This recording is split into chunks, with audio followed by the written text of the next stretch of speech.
আমার এই শান্তি হরণ করতে চান, এমন এক শান্তি যা সমঝোতা আনে, পারবেন এর জবাব দিতে? ধন্যবাদ। ভাই একটা সুন্দর প্রশ্ন করলেন। তিনি ডক্টর ম্যাথু, তার একটা ওয়েবসাইট এবং সংস্থা রয়েছে নাম ক্রিয়েশন। তিনি বললেন যে তিনি শান্তি খুঁজে পেয়েছেন, শান্তি লাভের জন্য এখানে এসেছেন। বললেন যীশু খ্রিস্টের মধ্যে শান্তি খুঁজে পেয়েছেন, তার পাপের জন্য তিনি ক্রুশবিদ্ধ হয়ে মারা গেছেন। তিনি ক্রুশবিদ্ধ হয়ে মারা গেছেন, তাই তিনি আমাকে প্রশ্ন করছেন আমি কি আপনার শান্তি হরণ করতে পছন্দ করি? ভাই আমি কখনো আপনার শান্তি নষ্ট করতে চাই না। আমি আপনার মিথ্যে শান্তি নষ্ট করতে চাই এবং আপনাকে সত্যিকারের শান্তি দিতে চাই। আমি যীশু খ্রিস্টকে তার উপর শান্তি বর্ষিত হোক ভালোবাসি, তাকে শ্রদ্ধা করি এবং সম্মান করি। আমি জানতে চাই আপনিও কি যীশু খ্রিস্টকে ভালোবাসেন কি না। আপনার কাছে আমার একটা প্রশ্ন, জি। আপনি কি একমত? হ্যাঁ। বিশ্বাস করেন যীশু খ্রিস্ট ঈশ্বর? হ্যাঁ। ঠিক আছে ভাই, এবার হয় আপনি সত্যিকারের শান্তি নিন, নয় আমি আপনার শান্তি গ্রহণ করি। ঠিক? ঠিক আছে। যদি আপনার শান্তি প্রকৃত শান্তি হয়, আমি আমার শান্তি ছেড়ে দিয়ে আপনার সঙ্গে যোগ দেব। ঠিক আছে। এখন আমাকে বললেন যীশু খ্রিস্ট তারপর শান্তি পরিষদ হোক ঈশ্বর। আমি চ্যালেঞ্জ করছি আপনাকে, পারলে বাইবেলের এমন একটা অনুচ্ছেদ দেখান, স্পষ্ট করে বলা একটা অনুচ্ছেদ দেখান, একটা দ্ব্যর্থহীন ভাবে বলা অনুচ্ছেদ দেখান, যেখানে যীশু খ্রিস্ট তারপর শান্তি পরিষদ হোক নিজে বলেছেন যে আমি ঈশ্বর অথবা আমার উপাসনা করো, তাহলে আমি খ্রিস্টান ধর্ম গ্রহণ করতে রাজি আছি। আপনি বললেন যিশু হলেন ঈশ্বর। মুসলিমদের যতটা সংশ্লিষ্টতা রয়েছে তাতে ইসলাম ধর্ম হচ্ছে একমাত্র খ্রিস্টান ধর্ম বিশ্বাস যাতে যীশু খ্রিস্টকে তার উপর শান্তি বর্ষিত হোক বিশ্বাস করতে বলা হয়েছে। কোন মুসলিমই মুসলিম হতে পারবে না যদি সে যীশু খ্রিস্টকে বিশ্বাস না করে। আমরা বিশ্বাস করি যে তিনি সর্বশক্তিমান ঈশ্বরের অন্যতম সেরা পয়গম্বর ছিলেন। আমরা বিশ্বাস করি যে তিনি মসীহ ছিলেন, মানে খ্রিস্ট ছিলেন। আমরা বিশ্বাস করি তিনি জন্ম নিয়েছিলেন অলৌকিকভাবে, কোনো পুরুষের সংস্রব ছাড়াই, যা অনেক আধুনিক খ্রিস্টানে বিশ্বাস করে না। আমরা বিশ্বাস করি যে তিনি ঈশ্বরের অনুমতিক্রমে মৃতকে জীবন দান করেছিলেন। আমরা বিশ্বাস করি যে তিনি ঈশ্বরের অনুমতিতে জন্মান্তর কুষ্ঠরোগীদের সুস্থ করেছিলেন। মুসলিম আর খ্রিস্টানরা এখানে একসঙ্গে চলছি, কিন্তু পার্থক্য আছে। যেমনটা আপনি বললেন যে বেশিরভাগ খ্রিস্টান বিশ্বাস করেন যে যীশু খ্রিস্ট নিজেকে ঈশ্বর দাবি করেছেন। পরিষ্কার করে বলা এমন একটিও উক্তি নেই সম্পূর্ণ বাইবেলে যেখানে যীশু খ্রিস্ট নিজেকে বলেছেন যে আমি ঈশ্বর কিংবা আমার উপাসনা করো। যদি এরকম উক্তি দেখাতে পারেন, আমি খ্রিস্ট ধর্ম গ্রহণ করতে প্রস্তুত। যদি তিনি না বলে থাকেন, তাহলে কেন আপনারা বিশ্বাস করেন তিনি ঈশ্বর? আর কোথায় যীশু খ্রিস্ট নিজে বলেছেন যে আপনাদের পাপ নিয়ে তিনি ক্রুশবিদ্ধ হয়ে মারা গেছেন? এই শিক্ষাটা হচ্ছে পলের। আপনারা কি পলকে না যীশু খ্রিস্টকে তার উপর শান্তি বর্ষিত হোক অনুসরণ করছেন? বাইবেলের কোথাও নেই। তাই আমার প্রশ্ন হচ্ছে, যখন যীশু খ্রিস্ট কখনো বলেননি যে তিনি ঈশ্বর, তাকে ভালোবাসবেন, আপনাদের সম্মান করা উচিত। তিনি বলেন যখন তাকে জিজ্ঞাসা করা হলো, যা ছিল প্রথম উপদেশ, সেটা উল্লেখ আছে গসপেল অব মার্ক অধ্যায় নম্বর 12 অনুচ্ছেদ নম্বর 29। তিনি বলেন, শোনো হে ইসরায়েলগণ, আমাদের প্রভু ঈশ্বর হলেন এক ঈশ্বর। তিনি পূর্বসূরি মুসা আলাইহিস সালামের বাণীর আক্ষরিক পুনরাবৃত্তি করেন। তাই আমি আপনাকে বলছি, যদি আপনি যীশু খ্রিস্টের বাণীগুলো জেনে থাকেন, যদি আপনি বলেন যে খ্রিস্টান সেই ব্যক্তি যে যীশু খ্রিস্ট সাল্লাল্লাহু আলাইহি সাল্লামের উপদেশ অনুসরণ করে, যেমন উল্লেখ রয়েছে বুক অফ এফিসিয়েন্স অধ্যায় নম্বর 5 অনুচ্ছেদ নম্বর 18, যে মদ পান করো না। এটা আরো উল্লেখ আছে বুক অফ প্রভাবস অধ্যায় নম্বর 20 অনুচ্ছেদ নম্বর 1। মদ হচ্ছে ব্যঙ্গকারী, প্রতারিতরা এটা গ্রহণ করে। আমরা মুসলিমরা মদ পান করি না, কিন্তু অনেক খ্রিস্টানই পান করে। এছাড়াও আমরা মুসলিমরা শুকর মাংস খাই না, যেমন বাইবেলে উল্লেখ আছে বুক অব লেভিটিকাস অধ্যায় নম্বর 11 অনুচ্ছেদ 7 ও 8, বুক অব ডিউটেরোনমি অধ্যায় 14 অনুচ্ছেদ নম্বর 8, বুক অব আইজায়া অধ্যায় নম্বর 65 অনুচ্ছেদ 2 থেকে 5। তোমরা শুকর মাংস খাবে না। আমরা মুসলিমরা শুকর মাংস খাই না, কিন্তু খ্রিস্টানদের বেশিরভাগই খাই। যীশু খ্রিস্টকে তার উপর শান্তি বর্ষিত হোক তার জন্মের 8ম দিনে খাতনা করা হয়েছিল। এটা আছে গসপেল অব লুক অধ্যায় নম্বর 2 অনুচ্ছেদ নম্বর 21। আমরা মুসলিমরা খাতনা করি, কিন্তু বেশিরভাগ খ্রিস্টানই তা করে না। যদি খ্রিস্টান মানে এটা হয় যে ব্যক্তি যীশু খ্রিস্ট সাল্লাল্লাহু আলাইহি সাল্লামের বাণী অনুসরণ করে, তাহলে আমি গর্বের সাথে বলি মুসলিমরা খ্রিস্টানদের চেয়ে অনেক ভালো খ্রিস্টান। তাহলে কোথায় আপনারা যীশু খ্রিস্টের উপদেশ মেনে চলেন আর বলেন যে আপনারা তার উপাসনা করেন? তো ভাই, বাইবেলের এমন একটা অনুচ্ছেদ আপনি উল্লেখ করেন যেখানে যীশু খ্রিস্ট তার নিজের মুখে দ্ব্যর্থহীন ভাষায় বলেছেন যে আমি ঈশ্বর কিংবা আমার উপাসনা করো। ডক্টর জাকির নায়েক। জি ভাই। আমার প্রশ্নটি ছিল শান্তির ওপর, এবং আমার সেই শান্তি রয়েছে। আমি কোনো কিছু প্রমাণ কিংবা আপনার সঙ্গে ভিন্নমত পোষণ করার জন্য কিছু মুখস্থ রাখতে কিংবা বলতে আসি। আমি যা বলতে চাই তা হচ্ছে শান্তি, যা আমার বিশ্বাস থেকে এসেছে। কারণ আমরা সবাই পাপী এবং আমাদের পাপ মোচনের জন্য ত্যাগ স্বীকার করা প্রয়োজন। তবে তা আমাদের কাজের মাধ্যমে নয়, বরং এটা বিশ্বাস করার মাধ্যমে যে ঠিক আছে, যীশু খ্রিস্ট আমার পাপের প্রায়শ্চিত্ত করে গেছে। ভালো, তাহলে আপনি একমত যে যীশু খ্রিস্ট সব মানুষের পাপ মোচন করে গেছেন। আপনি কি ব্যাপারে একমত? যারা তাকে বিশ্বাস করে। ঠিক আছে, তাহলে ধরুন আপনার মতো একজন খ্রিস্টান যে যীশু খ্রিস্টকে বিশ্বাস করে সে আপনার স্ত্রীকে ধর্ষণ করলো, তাহলে কি সে স্বর্গে না নরকে যাবে? মাফ করবেন। যদি একজন খ্রিস্টান এসে আপনার স্ত্রীকে ধর্ষণ করে, যে বিশ্বাস করে যীশু খ্রিস্ট তার পাপের জন্য মারা গেছেন, তাতে যে পাপই করুক না কেন তার পাপ মোচন হয়ে গেছে। তো না। যীশু খ্রিস্ট যদি তার পাপের জন্য মারা গিয়ে থাকেন, এর অর্থ সব খ্রিস্টান পুরুষরা নারী ধর্ষণ করলে কোনো পাপ হবে না, না? কখনই না। কেন কখনো নয়? আপনি তো বললেন, যদি আপনি কোনো বলেছেন, ব্যক্তি আপনি তো বললেন ভাই, আপনি বললেন আপনার কর্ম আপনাকে স্বর্গে নেবে না, এটা আপনার বিশ্বাস। তাহলে যদি বিশ্বাস করেন যীশু খ্রিস্ট আপনার পাপের জন্য মারা গেছেন, যদি ধর্ষণ করেন, ডাকাতি করেন, যদি অন্য মানুষকে নির্যাতন করেন, তাহলে কি আপনি স্বর্গে যেতে পারবেন? সে খ্রিস্টানই নয়, যদি সে এমন কাজ করে, সহজ কিন্তু ব্যাপার। তিনি তো যীশু খ্রিস্টকে বিশ্বাস করেন এমন খ্রিস্টান অনেককে না। আমি চিনি। এর মানে এটা ভুল ধারণা, ঠিক আছে? বাইবেলে লেখা আছে ঠিক। এমনকি শয়তানরাও যীশু খ্রিস্টকে বিশ্বাস করে, কিন্তু তারা তাকে অনুসরণ করে না। ঠিক, ঠিক আছে, তারা অনুসরণ করে না। আপনি কি যীশু খ্রিস্ট ভাই সাল্লামকে অনুসরণ করেন? জি। আপনার কি খতনা করানো হয়েছে? জি। তাহলে না, আমাকে খতনা করানো তাহলে হয়নি। কেন আপনি যীশু খ্রিস্টকে অনুসরণ করেন না? যীশু খ্রিস্টকে অষ্টম দিনে খতনা করানো হয়েছিল। আপনি একজন ডক্টর, জি। ঠিক? আপনি জানেন খতনা স্বাস্থ্যগত দিক দিয়ে কত সেটা উপকারী। আমার হাতে ছিল না, তাহলে সেটা ছিল কেন আমার আপনি- পিতামাতার হাতে। তো এখনো আপনি করতে পারেন, কোনো সমস্যা নেই। অবশ্যই। আপনি চাইলে সাহায্য করবো আমি। 1 নম্বর পয়েন্ট। 2 নম্বরটা হচ্ছে, আপনি কি শুকরের মাংস খান ভাই? না, কেন আপনি শুকরের মাংস খান না? ওল্ড টেস্টামেন্টে তা উল্লেখ আছে ঠিক। এবং ঈশ্বর তা উল্লেখ আপনি কি করেছে। মাদক সেবন করেন? আপনি কি মদ পান করেন? না, ভালো। আপনি কি বিশ্বাস করেন যীশু খ্রিস্ট ঈশ্বর? যিশু ঈশ্বর, যিনি মানুষ রূপে পৃথিবীতে এসেছিলেন। কোথায় এটা উল্লেখ আছে বাইবেলের কোন অনুচ্ছেদে আমাকে বলেন? বাইবেলের কোন অনুচ্ছেদে? হ্যাঁ, বাইবেলের কোন অনুচ্ছেদে? কোন অনুচ্ছেদে কোথায় যীশু খ্রিস্ট নিজে বলেছেন যে তিনি ঈশ্বর? ধরেন যদি কেউ আপনাকে ঈশ্বর বলে, আপনি কি বিশ্বাস করবেন আপনি ঈশ্বর? কেউ যদি আমাকে ঈশ্বর বলে, আমি তা বিশ্বাস করব? এই বিষয়টা মনে রাখা দরকার। যীশু খ্রিস্ট কখনো নিজেকে ঈশ্বর দাবি করেননি। প্রকৃতপক্ষে আপনি গসপেল অফ ম্যাথিউ অধ্যায় নম্বর 19 অনুচ্ছেদ 16 ও 17 দেখবেন, এক ব্যক্তি যীশু খ্রিস্টের কাছে এসে বলল, ও গুড মাস্টার, কি ভালো কাজ করলে আমি অনন্ত জীবনে প্রবেশ করতে পারবো? তখন যীশু খ্রিস্ট তারপর শান্তি পরিশুদ্ধ হোক বললেন, কেন তুমি আমাকে ভালো বলছো ঈশ্বরকে বাদ দিয়ে? কেন তুমি আমাকে গুড বলছো? একটি মাত্র গুড আছে, আর তা স্বর্গের ঈশ্বর। এবং তুমি যদি অনন্ত জীবন পেতে চাও, তাহলে উপদেশ বাণী মেনে চলো। তিনি কখনোই বলেননি যদি স্বর্গে যেতে চাও তোমরা আমাকে ঈশ্বর বলে বিশ্বাস করো। তিনি কখনো বলেননি যে তোমরা বিশ্বাস করো আমি তোমাদের পাপের জন্য মারা গেছি। তিনি বলেছেন যদি স্বর্গে যেতে চাও তাহলে উপদেশ বাণী মেনে চলো। আর এই উপদেশগুলো কি? ডাকাতি করো না, তোমরা মদ খেও না, প্রতিবেশীর স্ত্রীর প্রতি লালসা করো না। উপদেশ অনুযায়ী কাজ করলে তা তোমাকে স্বর্গে পৌঁছে দেবে। যীশু খ্রিস্ট কখনোই বলেননি যে তিনি ঈশ্বর ছিলেন। তাহলে আপনারা কেন বলছেন যে যীশু খ্রিস্ট তারপর শান্তি পরিষদ হোক ঈশ্বর? আপনারা তার বাণী মানছেন না। আমি বলিনি যে যিশু ঈশ্বর, আমি বলেছি আমার মনে শান্তি আছে এবং এই শান্তি ভাগ করে নিতে চাই। ভাই, অনেক মানুষ আছে শয়তানের পূজা অর্চনা করার একটা দল আছে, আপনি কি জানেন? আপনি কি এ ব্যাপারে শয়তানের পূজা সচেতন? অর্চনা করার অনেক ঠিক, দল। তাই তারা শয়তানের পূজা করে শান্তি পায়, তবে তা মিথ্যে শান্তি। তাই তো আপনাকে মিথ্যে শান্তি থেকে বের করে নিয়ে এই সত্যিকারের শান্তি দিতে চাই আমি। আপনি যাকে শান্তি বলছেন সেটা প্রকৃত শান্তি নয়। আপনি একটা ভুয়া ঈশ্বরের উপাসনা করছেন। যীশু খ্রিস্ট তারপর শান্তি বর্ষিত হোক কখনো বলেননি তিনি ঈশ্বর।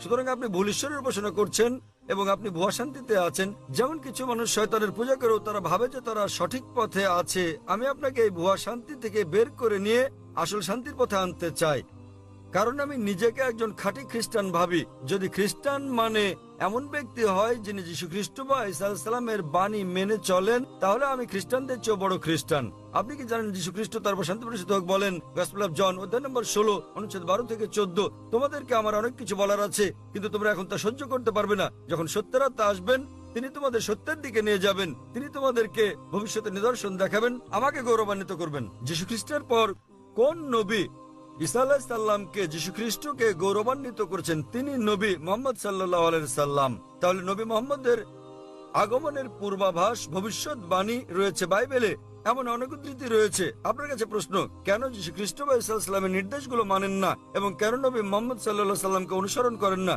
তাহলে আপনি কেমন খ্রিস্টান? আপনি কি বোঝাতে চেয়েছেন যে আমি খ্রিস্টানদের শিক্ষা অনুসরণ করি না? মোটেই তা নয়, আমি রেফারেন্স দিয়ে উদ্ধৃতি দিচ্ছি। বাড়ি ফিরে গিয়ে আপনি বাইবেল দেখেন রেফারেন্স সহ। আমি সত্যিকারের খ্রিস্টান, আপনি খ্রিস্টান নন। যাচাই করা সহজ ভাই।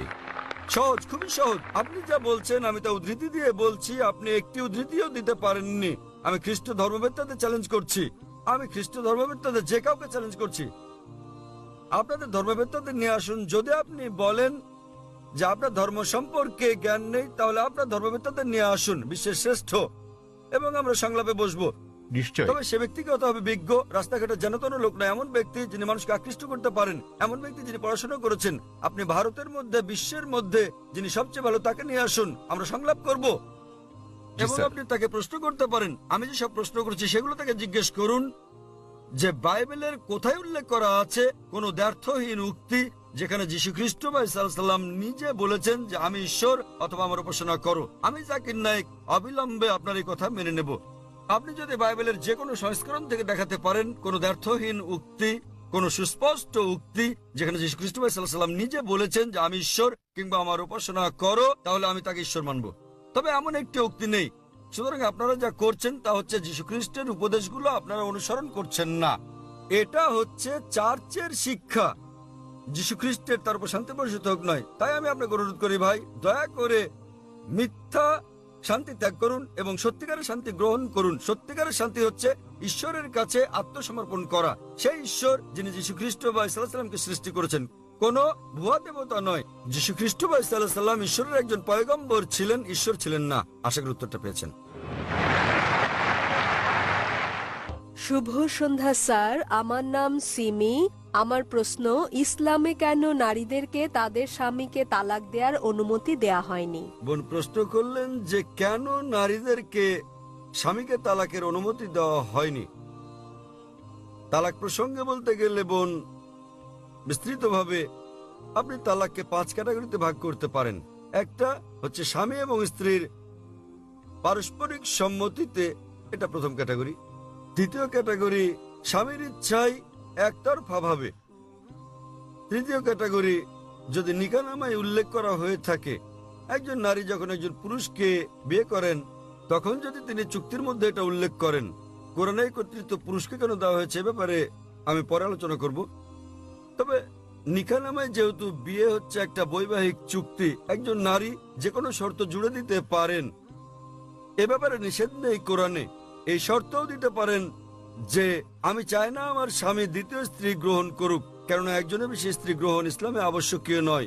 এতে রাজি থাকলে বিয়ে হবে, না হলে হবে না। মহিলা অন্য একজন পুরুষ, পুরুষ অন্য একজন নারী খুঁজে নেবে। নারী এই শর্ত দিতে পারেন যে যতদিন আমি জীবিত আছি ততদিন তুমি দ্বিতীয় স্ত্রী গ্রহণ করো, আমি চাই না সেটা। কিন্তু আপনি কোরআন পরিপন্থী কোনো শর্ত দিতে পারবেন না। আপনি এমন শর্ত দিতে পারবেন না যে আমি চাই না তুমি নামাজ আদায় করো, কারণ নামাজ আদায় করাটা হচ্ছে অবশ্য কর্তব্য। আপনি এমন শর্ত দিতে পারেন না যে ঐচ্ছিক। অনুরূপভাবে নারী এমন শর্ত দিতে পারেন যে আমার একতরফা তালাক দেওয়ার এখতিয়ার থাকবে। একে বলে তালাকে তাবীজ অথবা ইসমা। তৃতীয় ক্যাটাগরি। চতুর্থ ক্যাটাগরি হচ্ছে তিনি শর্তের মধ্যে উল্লেখ করেন নাই, কিন্তু এখন তিনি তালাক চান। এক্ষেত্রে তিনি স্বামীকে তালাকের জন্য অনুরোধ করতে পারেন, আমি তোমার সঙ্গে থাকতে চাই না। স্বামীর কাছে তালাকের অনুরোধ জানালে একে বলে খুলা। এবং পঞ্চম ক্যাটাগরি, যদি স্বামী রাজি না হয়, স্বামী তার সঙ্গে দুর্ব্যবহার করে, সেক্ষেত্রে তিনি কাজীর কাছে যেতে পারেন, বিচারকের কাছে যেতে পারেন এবং তিনি নিকাহে ফাস্ক বা বিবাহ বাতিল করতে পারেন। স্বামী খারাপ ব্যবহার করলে, স্ত্রীর অধিকার না দিলে তিনি বিচারকের কাছে যেতে পারবেন, বিবাহ বাতিল করতে পারবেন। তাহলে একজন মহিলাও তালাক দিতে পারেন। তবে স্বাভাবিক পরিস্থিতিতে পুরুষদেরই এই ক্ষমতা দেওয়া হয়েছে। কেন? কারণ বিয়ের সময় যে ব্যক্তি ক্ষতিগ্রস্ত হয় তিনি পুরুষ, নারী নন। নারী লাভবান।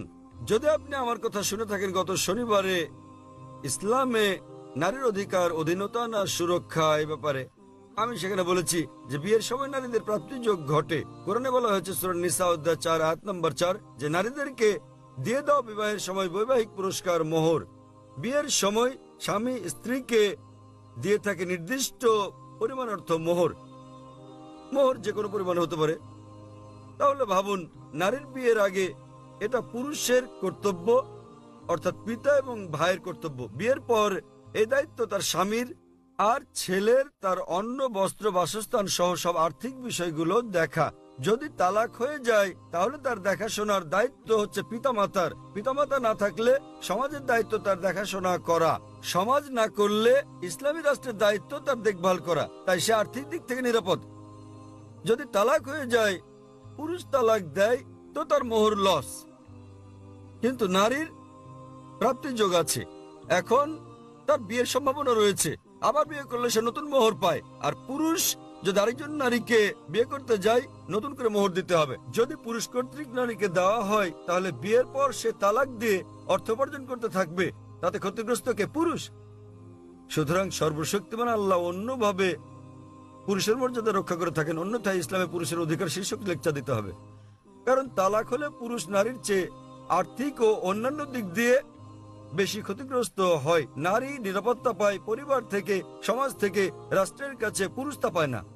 তাই এইসব কারণে আল্লাহ সর্বশক্তিমান ঈশ্বর পুরুষকে নিরাপত্তা দিয়েছেন। তথাপিও নারী চাইলে বৈবাহিক চুক্তিতে উল্লেখ করলে সে নিজেও তালাক দিতে পারবে, অথবা সে তালাক দেওয়ার জন্য স্বামীকে অনুরোধ করতে পারে, যাকে বলে খুলা, অথবা স্বামী খারাপ ব্যবহার করলে বিচারকের কাছে যেতে পারে এবং বিবাহ বাতিল করে দিতে পারে, যাকে বলে নিকাহে ফাস্ক। আশা করি উত্তরটা পেয়েছেন। জি, আপনাকে ধন্যবাদ।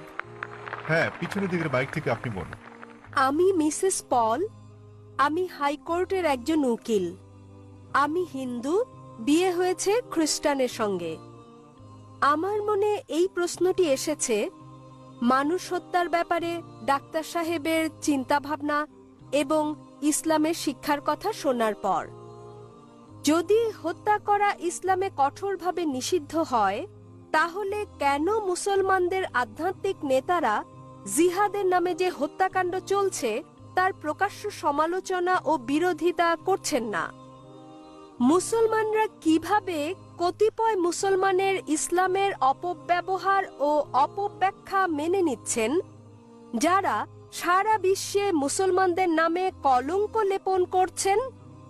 বোন সুন্দর একটা প্রশ্ন করলেন। বললেন যে তিনি ইসলামের শিক্ষা থেকে অনুপ্রাণিত হয়েছেন, ইসলাম নিরপরাধ মানুষ হত্যার বিপক্ষে, কিন্তু তবুও কেন সব মুসলিম নেতারা একত্রিত হয়ে এর নিন্দা করে না যেসব হত্যাকাণ্ড চলছে জিহাদের নামে, এবং এ ধরনের কিছু কুলাঙ্গারের কারণে ইসলাম কলুষিত হচ্ছে? বোন, বিস্তারিত জবাবের জন্য আপনাকে 1 বছর আগে 2008 সালের নভেম্বরে বিগত শান্তি সম্মেলনে আমার আলোচনার শেষ দিকের কথাগুলো শুনতে হবে। দ্বিতীয় আন্তর্জাতিক শান্তি সম্মেলনে আমার শেষ বক্তব্যটার বিষয় ছিল মিডিয়া এবং ইসলাম, যুদ্ধ না শান্তি। প্রধানত যারা দোষী তারা হচ্ছে মিডিয়া। মিডিয়ায় কোনো সম্প্রদায়ের কুলাঙ্গারদের খুঁজে বের করে এবং তাদেরকে এমনভাবে তুলে ধরে যেন তারাই হচ্ছে অনুসরণীয় মুসলিম। এটাই হচ্ছে মিডিয়া। তাই মিডিয়ায় যে আপনারা দেখছেন সেগুলো ঘটনার বাস্তব চিত্র নয়। কোরআনে পরিষ্কারভাবে বলা হয়েছে, সূরা মাইদা অধ্যায় 5 আয়াত 32, যে যদি কেউ কোনো মানুষকে হত্যা করে, হোক মুসলিম বা অমুসলিম, সেটা যদি হত্যার অপরাধ বা দেশে বিশৃঙ্খলা সৃষ্টির অপরাধে না হয়, তাহলে সে যেন সমগ্র মানবজাতিকে হত্যা করলো। এবং যদি কেউ কোনো মানুষের জীবন রক্ষা করে, তাহলে সে যেন পুরো মানবজাতিকে রক্ষা করলো। সুতরাং কোনো নিরপরাধ মানুষকে হত্যা করা হচ্ছে পাপ ইসলামে। এটা কেবল পাপই না, এটা সমগ্র মানবজাতিকে হত্যা করার মতো পাপ। তাই যারা হত্যাকাণ্ড ঘটায়, বিভিন্ন ঘটনা ঘটে, রাস্তা দিয়ে চলার সময় বোমা বিস্ফোরণ ঘটে ইত্যাদি, নিরপরাধ মানুষকে হত্যা করা সম্পূর্ণ নিষিদ্ধ। এটা অত্যন্ত পরিষ্কার। এবং যখন আমি গিয়েছিলাম ইউএসএ, যখন গিয়েছিলাম ইউকে, যে মুসলিম সংগঠনগুলো রয়েছে তারা নিন্দা জানিয়েছে। আপনারা জানেন লন্ডনে পাতাল রেল স্টেশনে বোমা বিস্ফোরণ ঘটেছিল, আমরা তার নিন্দা জানিয়েছি। আমি ইউএসএ গিয়েছি, দেখেছি যে মুসলিম সংগঠন 9/11 ঘটনা নিন্দা জানিয়েছে। আমি তাদের সঙ্গে একমত, আমি একমত। 9/11 যে ঘটেছিল, কয়েক হাজার মানুষ নিহত হয়েছিল, এটা নিন্দনীয় কাজ।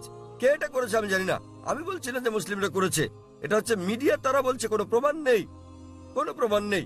কিন্তু যে করুক না কেন, ইন্টারনেটে ঢুকলে আপনি দেখবেন অনেক প্রামাণ্য চিত্র আছে যাতে দেখানো হয়েছে যে এটা সরকারের কাজ, অভ্যন্তরীণ ষড়যন্ত্র। জর্জ বুশ করেছে, এটা আমি জানি না কে করেছে। তবে যেই করুক, 9/11 টুইন টাওয়ারে বোমা হামলার ঘটনায় হাজার হাজার নিরপরাধ মানুষ হত্যা করা, এটা নিন্দনীয়। 50 জনের বেশি মানুষ মারা গেছে লন্ডনের পাতাল রেল বোমা হামলার ঘটনায়, সেটাও নিন্দনীয়। 2 বছর আগে জুলাই মাসে বোম্বেতে ট্রেনে যে বোমা হামলার ঘটনা ঘটে, সেখানে 100-রও বেশি মানুষ নিহত হয়, এটাও নিন্দনীয়। কিন্তু এখানেই থামলে চলবে না। একইভাবে আমি আফগানিস্তানে হাজার হাজার মানুষ হত্যারও নিন্দা জানাই, নিন্দা করি। ইরাকে হাজার হাজার মানুষ হত্যার, ফিলিস্তিনে হাজার হাজার মানুষ হত্যার নিন্দা করি। আমি একে শ্বেত সন্ত্রাসবাদ বলি। আপনারা জানেন তারা কি করছে? তারা ক্ষেপণাস্ত্র পাঠাচ্ছে, তারা পাঠাচ্ছে বোমা। আপনারা জানেন ফিলিস্তিনিরা তারা লড়াই করছে ইটপাটকেল দিয়ে, আর তাদেরকে বলা হচ্ছে সন্ত্রাসী। আপনারা জানেন আমেরিকা বোমা পাঠাচ্ছে, প্যাট্রিয়ট ক্ষেপণাস্ত্র, গুচ্ছ বোমা পাঠাচ্ছে। এই গুচ্ছ বোমা যখন কোথাও পড়ে, তখন এটা অনেকগুলো বোমায় বিভক্ত হয়। এভাবে হাজার হাজার আফগানকে হত্যা করা হচ্ছে। কিন্তু কেন? এটা কাপুরুষোচিত কাজ। সেজন্য সমাপনী বক্তৃতায় আমি বলেছিলাম গত কয়েক শতাব্দীর সবচেয়ে বড় সন্ত্রাসী জর্জ বুশ। 1 নাম্বার। জর্জ বুশের মতো এত মানুষ আর কেউ হত্যা করেনি। এখন তিনি আর ক্ষমতায় নেই। ইরাকে তিনি ওষুধের ওপর নিষেধাজ্ঞা আরোপ করেন এবং জর্জ বুশের কারণে ইরাকের 5 লাখ শিশু নিহত হয়। আমরা ভালো করে জানি এমনকি যদি একমত হয়েও যায় সেখানে একজন লোক লুকিয়ে আছে, এই লোকটি যে বিন লাদেন তার তো কোনো প্রমাণ নেই। যদি তিনি লুকিয়েও থাকেন, ভাবুন সেক্ষেত্রে আপনি একজন মানুষের জন্য হাজার হাজার মানুষকে হত্যা করছেন। এটা দুঃখজনক। আমরা দেখতে পাচ্ছি যে এটা মিডিয়া তুলে ধরছে। মিডিয়া যা তুলে ধরছে তা হচ্ছে মুসলিমরা এই কাজ করেছে। আমি জানি বোন, কুলাঙ্গার আছে, আমাদের সম্প্রদায়ে কুলাঙ্গার আছে, সব সম্প্রদায় তো কুলাঙ্গার রয়েছে। ভারতীয় মিডিয়া কাশ্মীর নিয়ে কথা বলে, কতবার বলেছে আসাম নিয়ে, নকশাল মাওবাদীদের নিয়ে। আপনি জানেন ভারতের জন্য সবচেয়ে বড় হুমকি হচ্ছে মাওবাদীরা। তারা কি করছে? তারা থানায় বোম মারছে, তারা পুলিশ হত্যা করছে। ভারতের বেশিরভাগ হত্যাকাণ্ডই ঘটায় মাওবাদীরা, কমিউনিস্টরা, এলটিটি, হিন্দুরা। কিন্তু কে তাদেরকে বলছে হিন্দু সন্ত্রাসী? আপনি আসামে গেলে দেখবেন খ্রিস্টান সন্ত্রাসী। হিন্দুরা যখন সন্ত্রাস করে তখন আপনারা বলেন এলটিটিই, লিবারেশন তামিল টাইগার্স ইলম। আপনি যুক্তরাজ্যে গেলে দেখবেন আইআরএ, আইরিশ রিপাবলিকান আর্মি, তারা ক্যাথলিক। প্রোটেস্ট্যান্ট আর ক্যাথলিকদের মধ্যে বিস্তর তফাৎ রয়েছে। কেউ তাদেরকে ক্যাথলিক সন্ত্রাসী বলছে না কেন? তাহলে আমরা কি দেখছি? কোন ধর্ম নিরপরাধ মানুষকে হত্যা করতে শেখায় না, কিন্তু মুসলিমদের চেয়ে অমুসলিমরাই বেশি নিরপরাধ মানুষকে হত্যা করছে। তথাকথিত মুসলমান যারা নিরপরাধ মানুষকে হত্যা করে তারা আসলে মুসলিম নয়, তারা কোরআন এবং নবীর শিক্ষা অনুসরণ করে না। কিন্তু মিডিয়া কি করছে? তারা এইসব কুলাঙ্গারদের খুঁজে বের করে তাদেরকে অনুসরণীয় মুসলিম হিসেবে তুলে ধরছে। তাই প্রথমে দোষ দিতে হবে মিডিয়াকে। মিডিয়া বানাতে পারে কালোকে সাদা, দিনকে রাত, হিরোকে ভিলেন, ভিলেনকে হিরো। আপনি আমার লেকচার শুনতে পারেন সন্ত্রাস কি মুসলিমদের একচেটিয়া, তাহলে বিস্তারিত জানতে পারবেন ইনশাআল্লাহ। ধন্যবাদ। শুভ সন্ধ্যা স্যার। Good evening. আমার নাম রাহুল গাওকার এবং আমি একজন ছাত্র। আমি ইসলাম ধর্ম সম্পর্কে আপনার কাছে জানতে চাই, অন্যান্য মুসলমানদের তুলনায় কেন শিয়া মুসলমানদের কম গুরুত্ব দেয়া হয়। আমি আমার এক মুসলমান বন্ধুর কাছে শুনেছি তাদেরকে শিয়া পরিবারের পানীয় পান করার অনুমতি দেয়া হয় না। পানীয় না, ঠিক আছে? আমি আসলে জানতে চাই, এও বলা হয়ে থাকে যে ইরাকে সাদ্দাম হোসেন যা করেছেন, তিনি রাসায়নিক গ্যাস প্রয়োগ করেছেন, তিনি শিয়াদের উপর নৃশংসতা চালিয়েছেন, যা দ্বিতীয় বিশ্বযুদ্ধের সময় ইহুদিদের উপর হিটলারের নির্যাতনের সঙ্গে তুলনীয়। তাহলে এটিকে কি আপনি অবিচার মনে করেন না? আমি আরো জানতে চাই, প্রকৃতপক্ষে পূর্বে শিয়ারা ইসলাম ধর্মে যে ভুল করেছে তারা আজও তার প্রায়শ্চিত্ত করে যাচ্ছে কিনা। ভাই প্রশ্ন করলেন যে শিয়াদের কেন নিচ বললে গণ্য করা হয়, তারা কি অপরাধ করেছে, সাদ্দাম হোসেন কেন তাদেরকে হত্যা করেছেন, যেমন জার্মানিতে হিটলার রাসায়নিক অস্ত্র দিয়ে ইহুদিদের হত্যা করেছে ইত্যাদি। ভাই ইসলামে কোনো শিয়া সুন্নি নেই, কোনো শিয়া সুন্নি নেই ইসলামে। অনেক লোক আছে। আমি উত্তরটা দেই, আমি উত্তর দেব। আপনার প্রশ্নের উত্তর দেওয়ার পর আপনি বলবেন। ইসলামে কোনো শিয়া সুন্নি নেই। কোরআনে বলা হয়েছে সূরা আলে ইমরান অধ্যায় 3 আয়াত নম্বর 103, ওয়াতাসিমু বিহাবলিল্লাহি জামিআ ওয়া লা তাফাররাকু। তোমরা আল্লাহর রজ্জু শক্ত করে ধরো এবং পরস্পর বিচ্ছিন্ন হও না। আমাদেরকে আল্লাহর রজ্জু ধরতে হবে, এটা কোরআন এবং নবী মুহাম্মদ সাল্লাল্লাহু আলাইহি ওয়াসাল্লামের সহিহ হাদিস। যদি আপনি এই রজ্জু ধরেন তাহলে আপনি খাঁটি মুসলিম। ইসলামে শিয়া সুন্নি নেই এবং ইসলামে কোনো ভাগ নেই। কোরআন বলছে সূরা আনাম অধ্যায় নম্বর 6 আয়াত নম্বর 159, হে নবী, নিশ্চয়ই যারা খণ্ড বিখণ্ড করেছে, অনেক দল করেছে ইসলাম ধর্মকে, তাদের সাথে আপনার কোনো সম্পর্ক নেই। আল্লাহ বিচার দিবসে তাদের ব্যাপারটা দেখবেন। এবং আমাদের নবী মুহাম্মদ সাল্লাল্লাহু আলাইহি ওয়াসাল্লাম বলেছেন যে মুসলিমদের মধ্যে 73টি দল হবে, এর মধ্যে কেবলমাত্র একটি দল যাবে জান্নাতে। সাহাবাগণ জিজ্ঞেস করলেন কোন দলটি? যারা অনুসরণ করবে আমাকে এবং আমার সাহাবীদের, যারা কোরআন এবং নবীর সহিহ হাদিস মেনে চলবে তারা। সুতরাং কোরআন বলছে ধর্মকে খণ্ড বিখণ্ড করো না। আমাদের নবী বলেন, এমনকি কোরআনে বলা হয়েছে কিছু লোক থাকবে তারা দল সৃষ্টি করবে। কতটা? 73টা। যে দল সঠিক পথে থাকবে তারা বিভাজন সৃষ্টি করবে না। সুতরাং যে কেউ নিজেকে মুসলিম ছাড়া অন্য কিছু বললেও শব্দটি হবে মুসলিম। মুসলিম মানে যে নিজের ইচ্ছাকে আল্লাহর কাছে সমর্পণ করেছে। নবী কি ছিলেন? তিনি শিয়া ছিলেন না সুন্নি ছিলেন? তিনি কি ছিলেন? তিনি ছিলেন মুসলিম। এবং এর আগে আমি বোনকে যে জবাব দিয়েছি তাতে ছিল সূরা আলে ইমরান অধ্যায় 3 আয়াত নম্বর 64 বলা হয়েছে, ফাকুলু শাদু বিআন্না মুসলিমুন। সাক্ষী থাকো যে আমরা মুসলিম। বিচার করার জন্য আপনি কি করবেন মুসলিমরা ঠিক না ভুল পথে চলছে? আপনি দেখবেন কোরআন। মোহাম্মদ, জাকির, সুলতান, আব্দুল্লাহ, যে কোনো নাম হোক, কোনো সমস্যা নেই। নিজেকে পরীক্ষা করতে বলেন, যদি সে কোরআন এবং নবীর নির্ভরযোগ্য বাণী বুখারী, মুসলিম ইত্যাদি অনুসরণ করে তাহলে সে খাঁটি মুসলিম। যদি সে নবীর প্রকৃত শিক্ষার বাইরে যায়, বুখারী, মুসলিম এবং অন্যান্য সহিহ হাদিসের বাইরে যায় এবং কোরআনের বিপক্ষে যায়, তাহলে সে প্রকৃত মুসলিম নয়। প্রকৃত মুসলিম হচ্ছে সে যে মেনে চলে কোরআন এবং নবী মুহাম্মদ সাল্লাল্লাহু সাল্লামের যথাযথ শিক্ষা। সুতরাং এটা জানার পর নিজেকে সে যাই বলুন না কেন, যদি না মেনে চলেন কোরআন এবং নবীর সব শিক্ষা হাদিস, তাহলে সে প্রকৃত মুসলিম নয়। আপনার প্রশ্নের দ্বিতীয় অংশ, সাদ্দাম হোসেন। প্রশ্নের মধ্যে সাদ্দাম হোসেন নেই, আছে প্রশ্নের মধ্যে? হ্যাঁ, সাদ্দাম হোসেন। সাদ্দাম হোসেন শিয়াদের হত্যা করেন। ভাই, আমি জানি না তিনি শিয়াদের হত্যা করেছেন কিনা, এটা মিডিয়া বলছে, কিন্তু হোক সাদ্দাম হোসেন, হোক হিটলার, হোক জর্জ বুশ, যে কোনো নিরপরাধ মানুষকে হত্যা করে, শিয়া সুন্নি বাদ দেন, যদি সে হত্যা করে নিরপরাধ কোনো হিন্দু, নিরপরাধ খ্রিস্টান, নিরপরাধ ইহুদিকে, তাহলে সেটা বড় অপরাধ। হোক না কেন সাদ্দাম হোসেন, হোক জর্জ বুশ, হোক না হিটলার, যে কোনো নিরপরাধ মানুষকে হত্যা করে, হোক সে মুসলিম বা মুসলিম, হোক না কোনো হিন্দু বা খ্রিস্টান কিংবা ইহুদি, যদি কেউ কোনো নিরপরাধ মানুষকে হত্যা করে, সেটা হচ্ছে একটা পাপ কাজ, এটা নিষিদ্ধ। কারো সাফাই করতে আমি এখানে আসিনি, তাতে হোক তার নাম জর্জ বুশ, হিটলার, সুলতান, আব্দুল্লাহ, টম, ডিক, হ্যারি বা যে কেউ, যে কোনো নির্দোষ মানুষকে হত্যা করা সবার জন্য নিষিদ্ধ।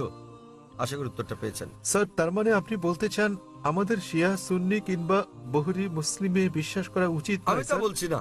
কোরআন কোন শিয়া সুন্নি নেই, কোরআনে কোরআনে মানে কোনো স্যার, বই নেই। এখানে অনেক মসজিদ আছে, অনেক মসজিদ। তাহলে আপনি তাদেরকে বলেন, তাদের জিজ্ঞেস করেন শিয়া কথাটা কোথায় আছে কোরআনে, তাকে জিজ্ঞেস করেন বহরি কোথায় আছে কোরআনে।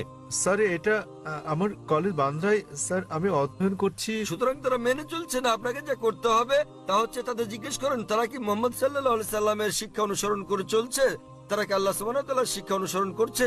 আল্লাহ কোরআনে বলেছেন, সূরা আনাম অধ্যায় নম্বর 6 আয়াত নম্বর 159, যারা সৃষ্টি করেছে বিভক্তি ইসলাম ধর্মে, তাদেরকে আপনার কিছু করার নেই। ইসলাম ধর্মে বিভক্তি সৃষ্টি করা এটা হচ্ছে হারাম। তো ভালো মুসলমান হতে হলে আপনাকে আল্লাহর রজ্জু শক্ত করে ধরতে হবে, এটা বলা আছে কোরআনে। সুতরাং কাউকে আব্দুল্লাহ, সুলতান এরকম নামে ডাকলেই সে জান্নাতে যেতে পারবে না, বরং সেজন্য স্রষ্টা সর্বশক্তিমান আল্লাহর নির্দেশ পালন এবং নবী মুহাম্মদ সাল্লাল্লাহু আলাইহি সাল্লামের শিক্ষা অনুসরণ করতে হবে। ভাই, আপনাকে একটা প্রশ্ন করি, একটা প্রশ্ন। আপনি শিয়া সুন্নি নিয়ে খুবই উদ্বিগ্ন, জানতে চাচ্ছি সেটা কেন? স্যার, অনেক কিছু আমার বন্ধুরা। না না, আপনি কি ইসলাম কবুল করতে চান, তারপরে কোন দলে যাবেন ভাবছেন?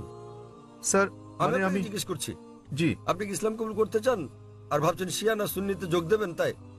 স্যার, না না, আমি ইসলাম কবুল করতে চাচ্ছেন না। স্যার, এখানে অনেক ধর্ম আছে, ইসলাম ধর্মের অনেক ভাগ আছে।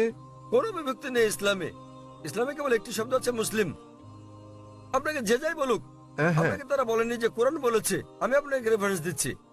লোকটি আমাকে বলেছে তিনি সুন্নি, তিনি আমাকে বলেন। তাকে সুন্নি হতে দিন, শিয়া হতে দিন, বহরি হতে দিন, যে কোনোটা। তাকে বলুন কোরআন বলছে বিভক্তি সৃষ্টি করো না। অধ্যায় নম্বর 6 লিখে রাখুন আপনি। এর অর্থ, অধ্যায় নম্বর 6। স্যার, এর অর্থ এগুলো সব হতাশাজনক। তিনি কোরআন মেনে চলছেন না। কোরআন বলছে সূরা আনাম অধ্যায় 6 আয়াত নম্বর 159, আপনি নোট করে রাখুন, যে ডক্টর জাকির নায়েক বলেছেন সূরা আনাম অধ্যায় 6 আয়াত 159 আছে, বিভক্তি সৃষ্টি করো না তোমরা। আপনাকে যা করতে হবে, নিজেকে ঈশ্বরের কাছে সমর্পণ করতে হবে আপনার। এখন আমি জানতে চাই, আপনি কি নিজেকে ঈশ্বরের কাছে সমর্পণ করতে চান? ভাই, নিজেকে হ্যাঁ ঈশ্বরের কাছে সমর্পণ করতে চান আপনি? স্যার, আমি ইসলামকে শ্রদ্ধা করি, আমি না, না, ইসলামে ঠিক বিশ্বাস আছে। করি। আপনি ইসলামকে শ্রদ্ধা করেন, আপনি কি এক ঈশ্বরে বিশ্বাস করেন? হ্যাঁ এক ঈশ্বরে বিশ্বাস করেন আপনি?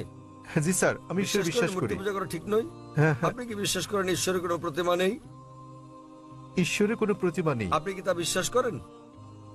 আমি জানি না স্যার। আপনি কি প্রতিমা পূজায় বিশ্বাসী? হ্যাঁ হ্যাঁ, আপনি কি প্রতিমা পূজায় বিশ্বাস করেন? কি বললেন? প্রতিমা পূজা ঠিক না ভুল? মানে ঈশ্বর? না। আপনি কি বিশ্বাস করেন প্রতিমা পূজা করা ঠিক না ভুল? হ্যাঁ, এটা ঠিক না ভুল? এটি ঠিক স্যার। প্রতিমা পূজা করা, কিন্তু এটা তো বেদের বিপরীত। আপনাদের বেদ বলছে তোমরা এক ঈশ্বর ছাড়া কারো উপাসনা করবে না। এটা উল্লেখ আছে আপনাদের যজুর্বেদে অধ্যায় 32 অনুচ্ছেদ 3, শ্বেতাশ্বেতার উপনিষদ অধ্যায় 4 অনুচ্ছেদ 19। न तस्य प्रतिमा अस्ति মহান ঈশ্বরের কোনো পুতুল নেই, কোনো আকৃতি নেই, কোনো ফটোগ্রাফ নেই, কোনো ছবি নেই, কোনো প্রতিমা নেই, কোনো ভাস্কর্য নেই, কোনো মূর্তি নেই। আমি আপনাকে জিজ্ঞেস করছি, যখন আপনাদের বেদ বলছে ঈশ্বরের কোনো আকৃতি নেই, কোনো মূর্তি নেই, কোনো প্রতিমা নেই, এরপরও কি আপনি প্রতিমা পূজা বিশ্বাস করেন? জি স্যার। শিয়া সুন্নি বাদ দেন, আপনাকে জিজ্ঞেস করছি, আপনি কি বেদ মানেন? স্যার, অনুসরণ করছেন কি না? ধর্ম মানেন কি না? স্যার, কারণ আমি এই ধর্মের স্যার। ঠিক, তাই আমি বলছি যে এটা আমার ভুল নয় স্যার, আমি এই এই ধর্মের মধ্যে জন্ম মধ্যে নিয়েছি বড় স্যার। হলেও আমি জিজ্ঞেস করছি যে অধ্যয়ন করা আপনার কর্তব্য কিনা। সে কারণে আপনার বেদ। আমি এই বিষয়টি অনুসন্ধান তাই আমি করছি। আপনাকে বলছি ভাই, আপনাদের ধর্মগ্রন্থ বেদে আছে, যজুর্বেদ অধ্যায় 32 অনুচ্ছেদ 3, শ্বেতাশ্বেতার উপনিষদ অধ্যায় 4 অনুচ্ছেদ 19, এটা বলছে, न तस्य प्रतिमा अस्ति। এটা একটা সংস্কৃত উদ্ধৃতি। এর মানে সর্বশক্তিমান ঈশ্বরের কোনো প্রতিমা নেই, কোনো আকৃতি নেই, কোনো আলোকচিত্র নেই, কোনো ছবি নেই, কোনো ভাস্কর্য নেই, কোনো প্রতিমূর্তি নেই, কোনো পুতুল নেই। যদি আপনার ধর্মগ্রন্থ বলে সর্বশক্তিমান ঈশ্বরের প্রতিমা নেই, তাহলে কি প্রতিমা পূজা করা ঠিক না ভুল? ঠিক না ভুল? ঠিক বেঠিক ঠিক করার মতো এত বড় ব্যক্তি আমি নই স্যার। না না, আপনার ধর্মগ্রন্থ বলছে ঈশ্বরের কোনো আকৃতি নেই, কোনো প্রতিমা নেই, কোনো মূর্তি নেই, কোনো ছবি নেই, তথাপি ঈশ্বরের মূর্তি করা ঠিক না ভুল? কেন আমার পূর্ববর্তী ব্যক্তিগণ মানে আমার পূর্বসূরীরা কেন এই কাজ করেছে স্যার? স্যার আমি তাদের দোষ দিতে জি? পারি না। আমার আমার পূর্বসূরীরা, আমার পূর্বে হিন্দু ধর্মের লোকের এটা করেছে স্যার। স্যার আমি তাদের দোষ দিতে আমি পারি না। হিন্দুদের প্রশ্ন করছি না, আমি আপনাকে জিজ্ঞেস করছি আপনার ধর্মগ্রন্থ, আপনার ধর্মের সবচেয়ে গ্রহণযোগ্য গ্রন্থ কোনটি? আপনি জানেন না? কি আপনি স্যার? কি জানেন আপনার ধর্মের সর্বশ্রেষ্ঠ গ্রন্থ কোনটি? স্যার এটা মানে হচ্ছে বেদ। হ্যাঁ তাহলে আপনি দেখেন আমার ভিডিও ক্যাসেট ইসলাম ও হিন্দু ধর্মের সাদৃশ্য সমূহ। আমি অনুরোধ করছি ভলান্টিয়ারদের তাকে একটা ইসলাম ও হিন্দু ধর্মের সাদৃশ্য নামে ডিভিডি দেওয়ার জন্য। আপনার কোনো প্রশ্ন থাকলে আমার সঙ্গে সাক্ষাৎ করতে পারেন, ইনশাল্লাহ আপনার সন্দেহ দূর হবে। আর আমি আপনাকে অনুরোধ করব এটা পড়ুন, বুঝুন এবং সঠিক শান্তি খুঁজে নিন। স্যার শেষ কথা আমি আপনাকে জিজ্ঞেস করতে চাই স্যার, মানে আমাদেরকে এসব বিশ্বাস করলে হবে না যে ইসলামে অনেক বিভক্তি আছে, যেমন শিয়া সুন্নি, এগুলো আমাদের বিশ্বাস করা উচিত নয়, আমাদের কেবল কোরআনে বিশ্বাস করা উচিত। ঠিক? কোরআন এবং নবীর সহিহ হাদিস ব্যাস।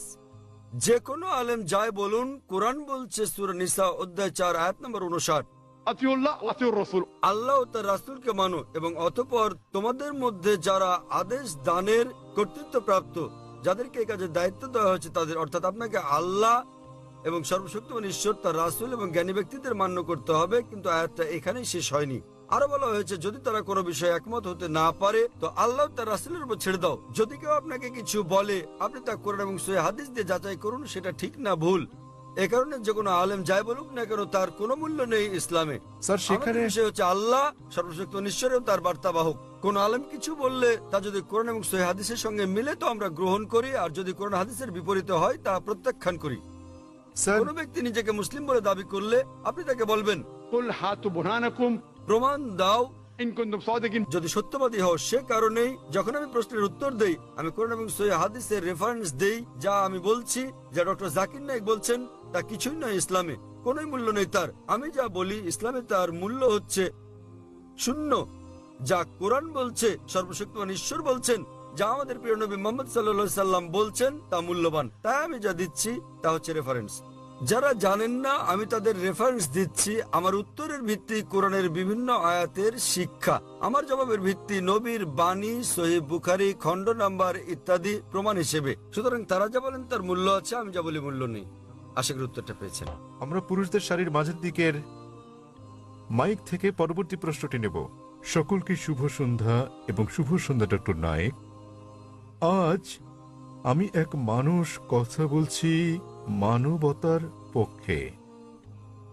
এখানে ডক্টর নায়েক রয়েছেন, আমরা আপনার নাম জানতে পারি হ্যাঁ, দয়া করে? আমি চিরাগ, এবং দয়া করে আমার ধর্ম জিজ্ঞাসা করবেন না।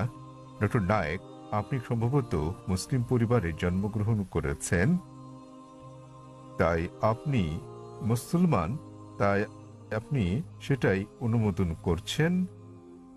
যদি আপনি হিন্দু পরিবারে জন্ম নিতেন তাহলে আজ আপনার হিন্দু ধর্ম হতে পারত। এক্ষেত্রে আমি মনে করি চরম জাতি কেন্দ্রিকতা থেকে আপনি ভাবছেন আপনার ধর্ম, সংস্কৃতি, বিশ্বাস ও ধারণা শ্রেষ্ঠ, তাই আপনি বলছেন যে শিখ অথবা আর্য সমাজ বা যে ধর্মেই প্রতিমা পূজা পরিত্যাগ করার কথা বলা হয়েছে সেটি আপনি সমর্থন করেছেন। আমার মতে একই জায়গায় ঘুরপাক না খেয়ে মানবতার ব্যাপক ধর্ম নিয়ে আমাদের আলোচনা করা উচিত। কোনো মন্তব্য কিংবা যুক্তি ভাই স্যার? খুব সুন্দর একটা প্রশ্ন করেছেন। তিনি বলেছেন মুসলিম পরিবারে জন্ম নেওয়ার কারণে আমি ইসলাম ধর্ম অনুমোদন করছি। হতে পারতো আমি যদি হিন্দু পরিবারে জন্ম নিতাম তাহলে হিন্দু ধর্মই পছন্দ করতাম আমি, এবং আমি শিখ ধর্ম ও আর্য সমাজকে সমর্থন করি, কারণ আমার দৃষ্টিভঙ্গির সঙ্গে তাদের মিল আছে এবং এর আশেপাশে আমি বিচরণ করছি। বরং আমার আরো বৃহৎ পরিসরে কথা বলা উচিত ছিল। খুব ভালো প্রশ্ন হ্যাঁ, ভাই, আমি আপনার সাথে একমত। 19 বছর বয়স পর্যন্ত আমি মুসলমান ছিলাম, কারণ আমার পিতা মুসলমান ছিলেন। বয়স 19 বছর হওয়ার পর আমি তুলনামূলক ধর্ম অধ্যয়ন করা শুরু করলাম। এখন আমি ব্যক্তিগত পছন্দে মুসলমান। আর বিশ্বাস করেন, যদি আপনি ইসলামের চেয়ে ভালো কোনো ধর্ম আমাকে দেখাতে পারেন, তাহলে আজই আমি সেই ধর্ম গ্রহণ করতে প্রস্তুত আছি। আজই। স্যার, আমি মানবতার ধর্মের কথা বলছি। ভাই আমি বলবো জি জি আমি বলছি, যদি কেউ ইসলামের চেয়ে ভালো কোনো ধর্ম তা যুক্তি দিয়ে, বৈজ্ঞানিক তথ্য দিয়ে প্রমাণ করতে পারেন, তাহলে আমি গ্রহণ করতে প্রস্তুত আছি। আপনি বলছেন মানবতার কথা। কে মানবতার নামে গ্রন্থ রচনা করেছেন? মহাত্মা গান্ধী। কে লিখেছেন? আপনি জানেন একজন মুসলমান ভালো মুসলমান হতে পারবেন না যদি তিনি ভালো মানুষ না হন। সে কথা সব ধর্মেই বলে, ভাই, সব ভাই ধর্মে আমাকে বলে। শেষ করতে দিন।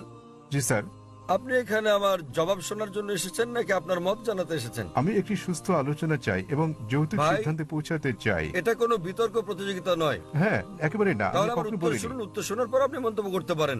ও, ঠিক আছে।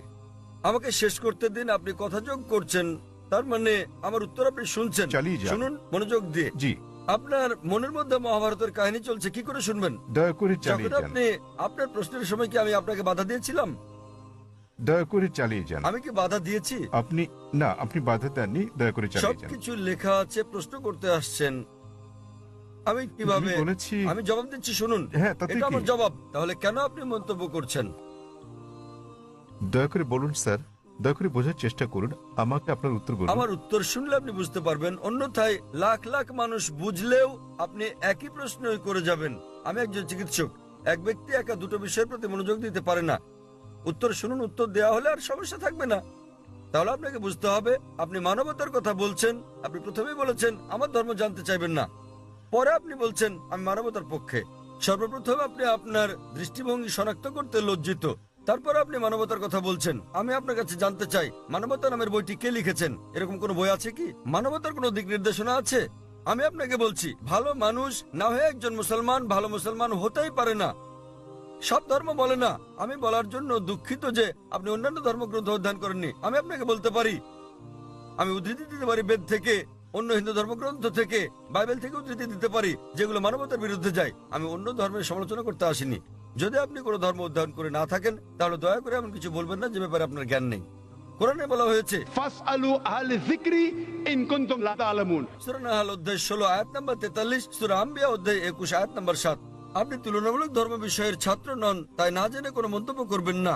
আমি বাইবেল থেকে উদ্ধৃতি দিতে পারি যা মানবতার বিরুদ্ধে। আমি আপনাকে চ্যালেঞ্জ করছি, কোরআন থেকে এমন একটা আয়াত বের করেন, নবী মুহাম্মদ সাল্লাল্লাহু আলাইহি সাল্লামের এমন কোন বাণী বের করেন যা মানবতার বিরুদ্ধে যায়। সুতরাং এমন কথা বলবেন না সব ধর্মে বলা হয়েছে। দুঃখিত, আপনার জানাশোনা বড়ই দুর্বল।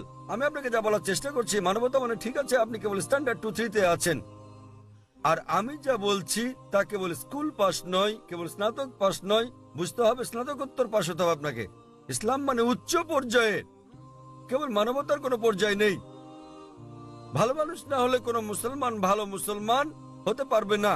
আমি আপনাকে চ্যালেঞ্জ করছি, ইসলামের এমন একটা দিক আপনি বলতে পারেন যা মানবতার বিরুদ্ধে যায়।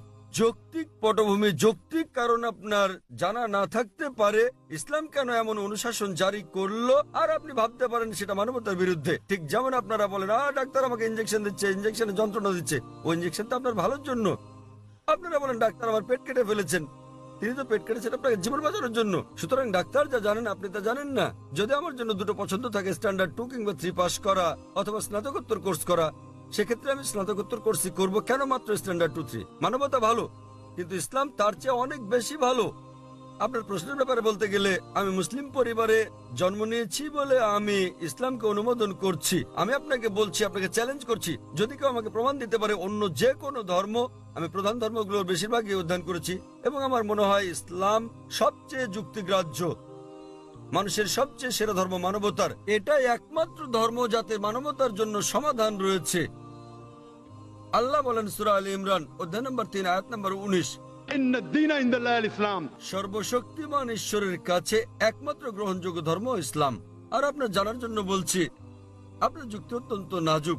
আপনি কি জানেন আমাদের 30 জনেরও বেশি আলেমের মধ্যে যারা বিশ্বের বিভিন্ন দেশের নাগরিক, তাদের 10 জনেরও বেশি মুসলিম পরিবারে জন্মগ্রহণ করেননি? আপনি কি তা জানেন? আমি এটা উত্তর জানতে চাই আপনার কাছে, আপনি কি জানেন এই মঞ্চে বক্তৃতা দানকারী 30 জনের মধ্যে 10 জনেরও বেশি মুসলিম হিসেবে জন্মগ্রহণ করেননি? আপনি জানেন? হ্যাঁ, আমি হতে পারি আমি আপনাকে বলছি। জিজ্ঞেস করছি, আপনি কি তা জানেন? না, আমি হ্যাঁ তা অথবা জানি না না। বলেন। তাহলে আপনার পুরো যুক্তি তো অসার।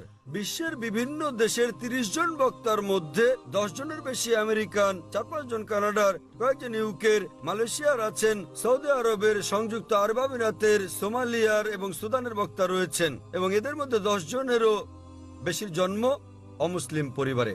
তারা বেড়ে ওঠার পর কেউ কিশোর বয়সে গ্রহণ করেছেন ইসলাম, কেউ 20-এর কোঠায় গ্রহণ করেছেন ইসলাম, কেউ বা 30-এর কোঠায় গ্রহণ করেছেন। আর আল্লাহ তাদের হেদায়েত দান করেন, তারা নিজেদের পছন্দে মুসলিম হয়েছেন। সুতরাং আপনার যুক্তি, মুসলিম পরিবারে জন্মগ্রহণের কারণে আমি ইসলাম পছন্দ করি, এসব লোক জন্মগ্রহণ করেননি মুসলিম পরিবারে। তারা খ্রিস্টান পরিবারে জন্মেছেন, তারা অমুসলিম পরিবারে জন্ম নিয়েছেন, তারা ইসলাম পছন্দ করেছেন। কেন?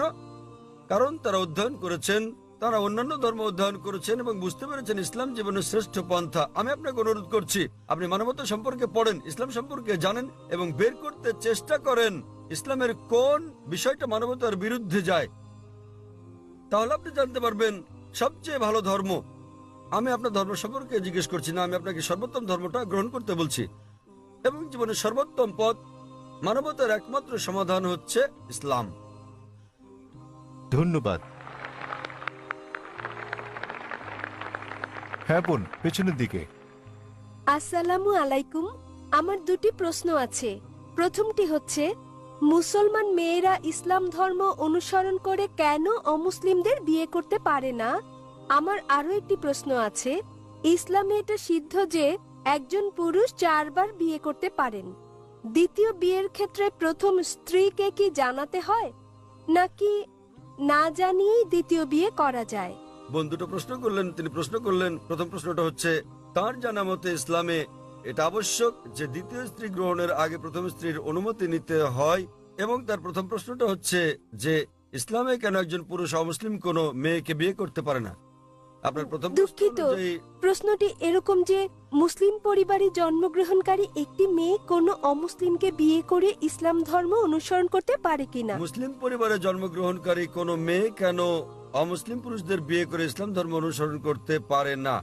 কারণটা হচ্ছে এটা আমাদের স্রষ্টা আল্লাহ সুবহানাহু ওয়া তাআলার নির্দেশের বিপরীত। আল্লাহ বলেছেন পবিত্র কোরআনে সূরা বাকারা অধ্যায় নম্বর 2 আয়াত নম্বর 221 যে তোমরা মুশরিককে বিয়ে করো না যতক্ষণ না সে ঈমান আনে, মূর্তি পূজারীকে বিয়ে করো না, অবিশ্বাসীকে বিয়ে করো না যতক্ষণ না সে ঈমান আনে। এমনকি যারা ঈমান এনেছে তারা যদি কৃতদাস হয়, যারা ঈমান আনেনি তাদের চেয়ে ওই ঈমানদার অনেক অনেক ভালো। যদিও ওই মুশরিক মানুষ, ওই অমুসলিম তোমাদের মুগ্ধ করে, তবুও মানে এমনকি যদি সে বিশ্বের সেরা সুন্দর পুরুষ হয়, সবচেয়ে ধনী ব্যক্তি হয়, আর সে যদি অমুসলিম হয় তার চেয়ে একজন মুসলিম পুরুষ, সে কালো কুৎসিত কৃতদাস হলেও অনেক অনেক বেশি ভালো। একইভাবে তার বলা হয়েছে যে একজন পুরুষ কোন নারী ঈমান না আনা পর্যন্ত তাকে বিয়ে করবে না। একজন মুসলিম নারী যদি কৃতদাস হয় তবুও সে ওই মোহনীয় অমুসলিম নারী অপেক্ষা অনেক ভালো। আর যৌক্তিক কারণটা হচ্ছে বোন যে কোনো গাড়ি বা কোনো বাহনের একটি চাকা যদি হয় বাইসাইকেলের আর অপর চাকাটি হয় ট্রাকের, তাহলে কি সেটা চলবে? স্বাভাবিক যে চলবে না। 4টি চাকার সবকটি সমান হতে হবে। এবং আপনি আরো জানতে চেয়েছেন অমুসলিমকে বিয়ে করে মুসলিম মেয়ে কি ভালো মুসলিম হতে পারবে?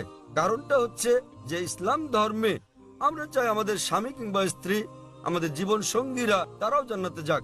এখন স্ত্রী জান্নাতে যাওয়ার পথ খুঁজে পেল, স্বর্গে যাওয়ার পথ খুঁজে পেল এবং সে ইসলাম ধর্ম অনুসরণ করে জান্নাত পেল। তাকে অনুসরণ করতে হবে কোরআন এবং সহিহ হাদিস। এখন ভাবুন তো, যখন স্ত্রী জানতে পারলো যে সে জান্নাতে যাচ্ছে এবং তার স্বামী যিনি প্রতিমা পূজা করছেন, যিনি ইসলাম ধর্ম বিশ্বাস করেন না, তিনি যাচ্ছেন দোজখে। পরকালের জীবনের তুলনায় বোন এই জীবন খুবই ছোট জীবন। এই জীবনে বোন আপনি হয়তো স্বামীর সঙ্গে 20 বছর, 30 বছর, 40 বছর, 50 বছর কাটাবেন, 60 বছর। পরকালের জীবন হলো অনন্ত জীবন। তাহলে সেই মহিলা তো স্বার্থপর। একজন ভালো মুসলিম বা ভালো মুসলিমা, একজন ভালো মুসলমান পুরুষ কিংবা নারী চাইবেন তার জীবন সঙ্গী, তার স্বামী কিংবা স্ত্রীও জান্নাতে যাক। সুতরাং এটাই কারণ, এজন্যই স্বামী এবং স্ত্রী দুজনেরই মুসলমান হওয়া জরুরি। আপনার দ্বিতীয় প্রশ্নের ব্যাপারে বলি, মুসলিম পুরুষের দ্বিতীয় স্ত্রী গ্রহণের আগে প্রথম স্ত্রীর অনুমতি নেয়ার বাধ্যবাধকতা আছে কি না। নিকাহনামায় উল্লেখ না থাকলে এটা আবশ্যকীয় নয়। যদি নিকাহনামায় উল্লেখ থাকে, বিয়ের চুক্তিতে উল্লেখ থাকে, যদি স্ত্রী বলে থাকেন যে আমি জীবিত থাকা পর্যন্ত তুমি দ্বিতীয় স্ত্রী গ্রহণ করবে না, তখন এটা আবশ্যকীয়। যদি নিকাহনামায় না থাকে এটা, তাহলে আবশ্যকীয় নয়। তবে অন্তত তাকে অবহিত করতে হবে। কেন? দ্বিতীয় স্ত্রী গ্রহণের নিয়মের এটা একটা অংশ বলতে পারেন। কোরআনে বলা হয়েছে সূরা নিসা অধ্যায় 4 আয়াত নম্বর 3, তোমাদের পছন্দের নারীদের বিয়ে করো 2, 3 বা 4 জনকে, তবে সুবিচার করতে না পারলে একজনকে।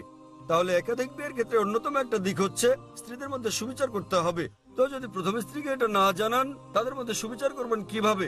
তখন হয়তো আপনি মিথ্যে বলবেন, অফিসের কাজে যাচ্ছেন, বোম্বের বাইরে যাচ্ছেন ইত্যাদি বলতে পারেন। কিন্তু যদি আপনি দ্বিতীয় বিয়ে করেন, প্রথম স্ত্রীর অনুমতি নেওয়া সেখানে আবশ্যকীয় না হলেও উভয় স্ত্রীর মধ্যে সমান আচরণের কথা ভেবে আপনাকে অন্তত বিষয়টা থেকে জানাতে হবে।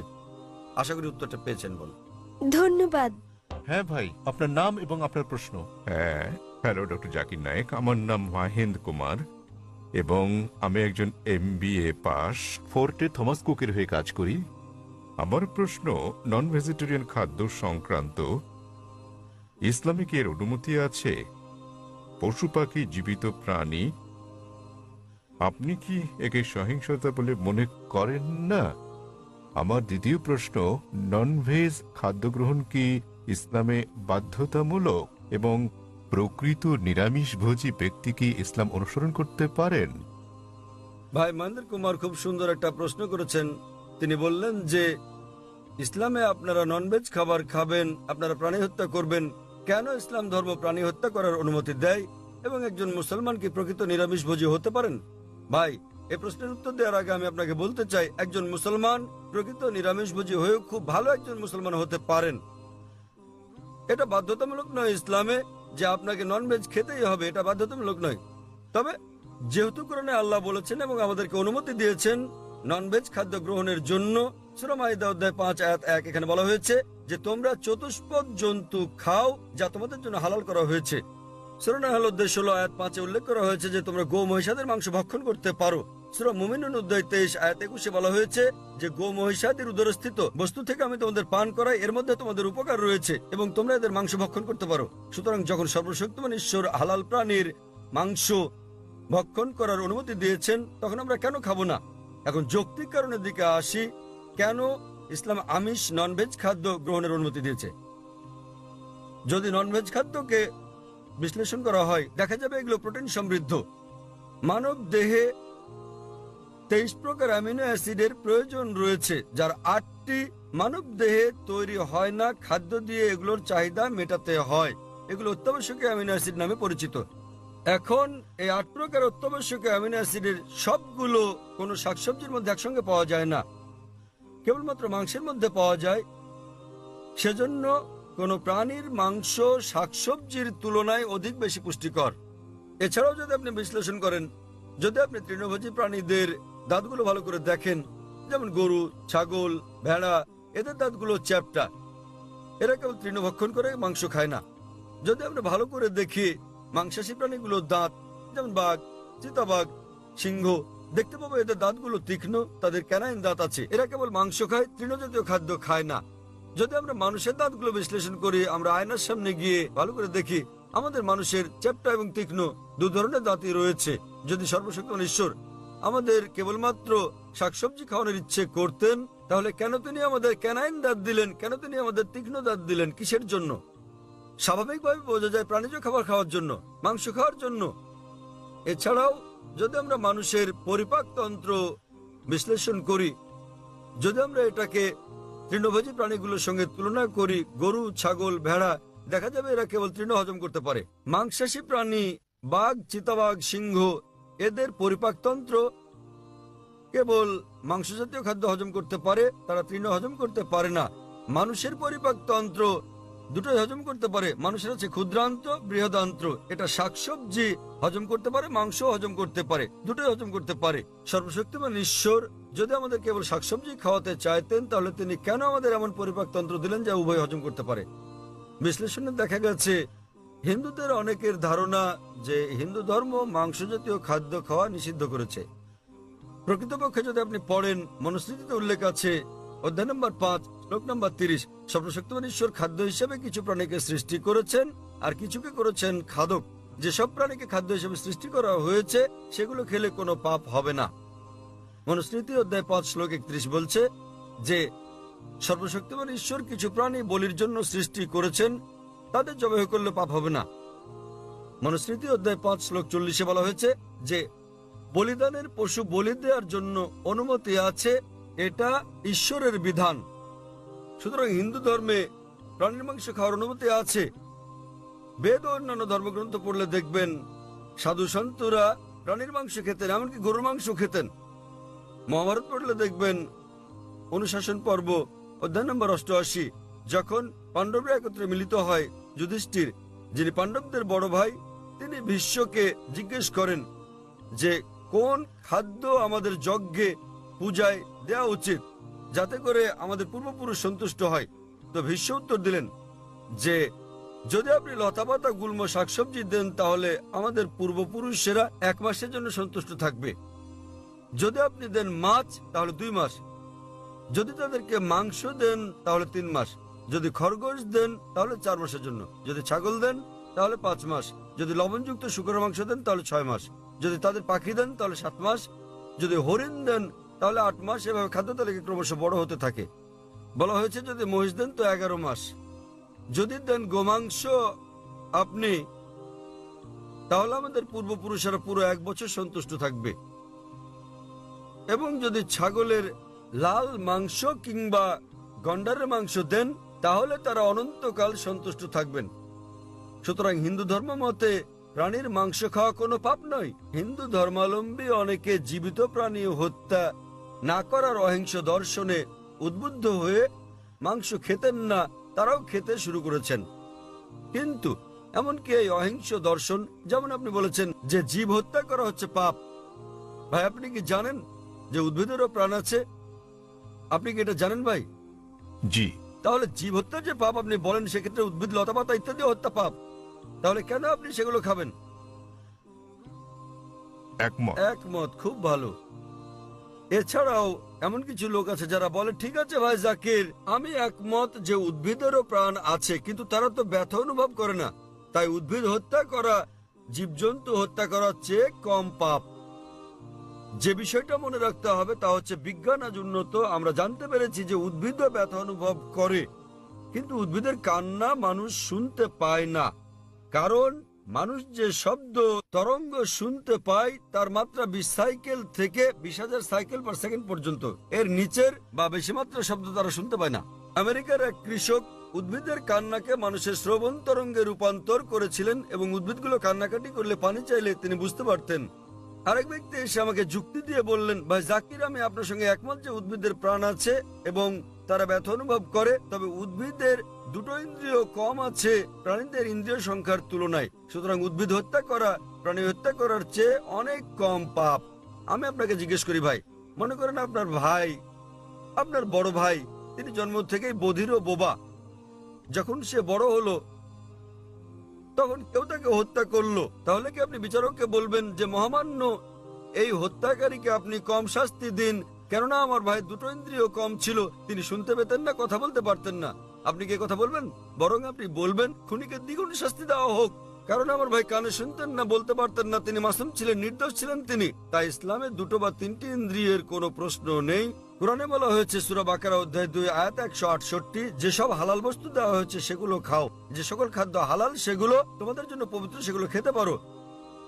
এত সত্ত্বেও ব্যক্তিগতভাবে আমার কোনো সমস্যা নেই যদি অমুসলিমরা প্রাণীর মাংস না খায়, আমার কোনো সমস্যা নেই। কেবল তারা যখন বলে পশু পাখির মাংস খাওয়া পাপ, এক ধরনের অপরাধ, শুধু তখনই আমি জবাবটা দিই। অন্যথায় ভারতের অমুসলিমরা যদি পশু পাখির মাংস না খায় সেটা আমার জন্য ভালো। যদি ভারতের সকল অমুসলিমরা মাংস খেতে শুরু করে তাহলে খাসি গরুর মাংসের দামটা বেড়ে যাবে, তখন আমার মাংস খাওয়ার খরচটাও বেড়ে যাবে। তাই ব্যক্তিগতভাবে আমার কোনো সমস্যা নেই। আশা করি ভাই আপনি উত্তরে সন্তুষ্ট হয়েছেন। হ্যাঁ নিশ্চয়ই স্যার। সুতরাং এখন আপনি চাইলে একজন ভালো নিরামিষভোজী হতে পারেন, আবার চাইলে আমিষভোজীও হতে পারেন। মাংস খেলে আপনি আরো সুস্বাস্থ্যের অধিকারী হবেন। আপনি খেতে পারেন, তবে আপনি প্রকৃত নিরামিষভোজী হতে চাইলে তাতেও কোনো পাপ নেই। আশা করি উত্তরটা পেয়েছেন ভাই। হ্যাঁ বোন, আপনার প্রশ্ন। স্যার, আমি ডক্টর কল্পনা। আমার প্রশ্ন, ইসলাম আত্মীয়ের মধ্যে বিবাহ সমর্থন করে কি না? আপনি জানেন চিকিৎসা বিজ্ঞানে অনেক জন্মগত অস্বাভাবিকতার কারণ হচ্ছে স্বগোত্রে বিবাহ, অর্থাৎ আত্মীয়ের মধ্যে বিবাহ। বোন প্রশ্ন করলেন যে ইসলাম কি স্বগোত্রে বিয়ে, নিকটাত্মীয়দের মধ্যে বিয়ের অনুমতি দেয়?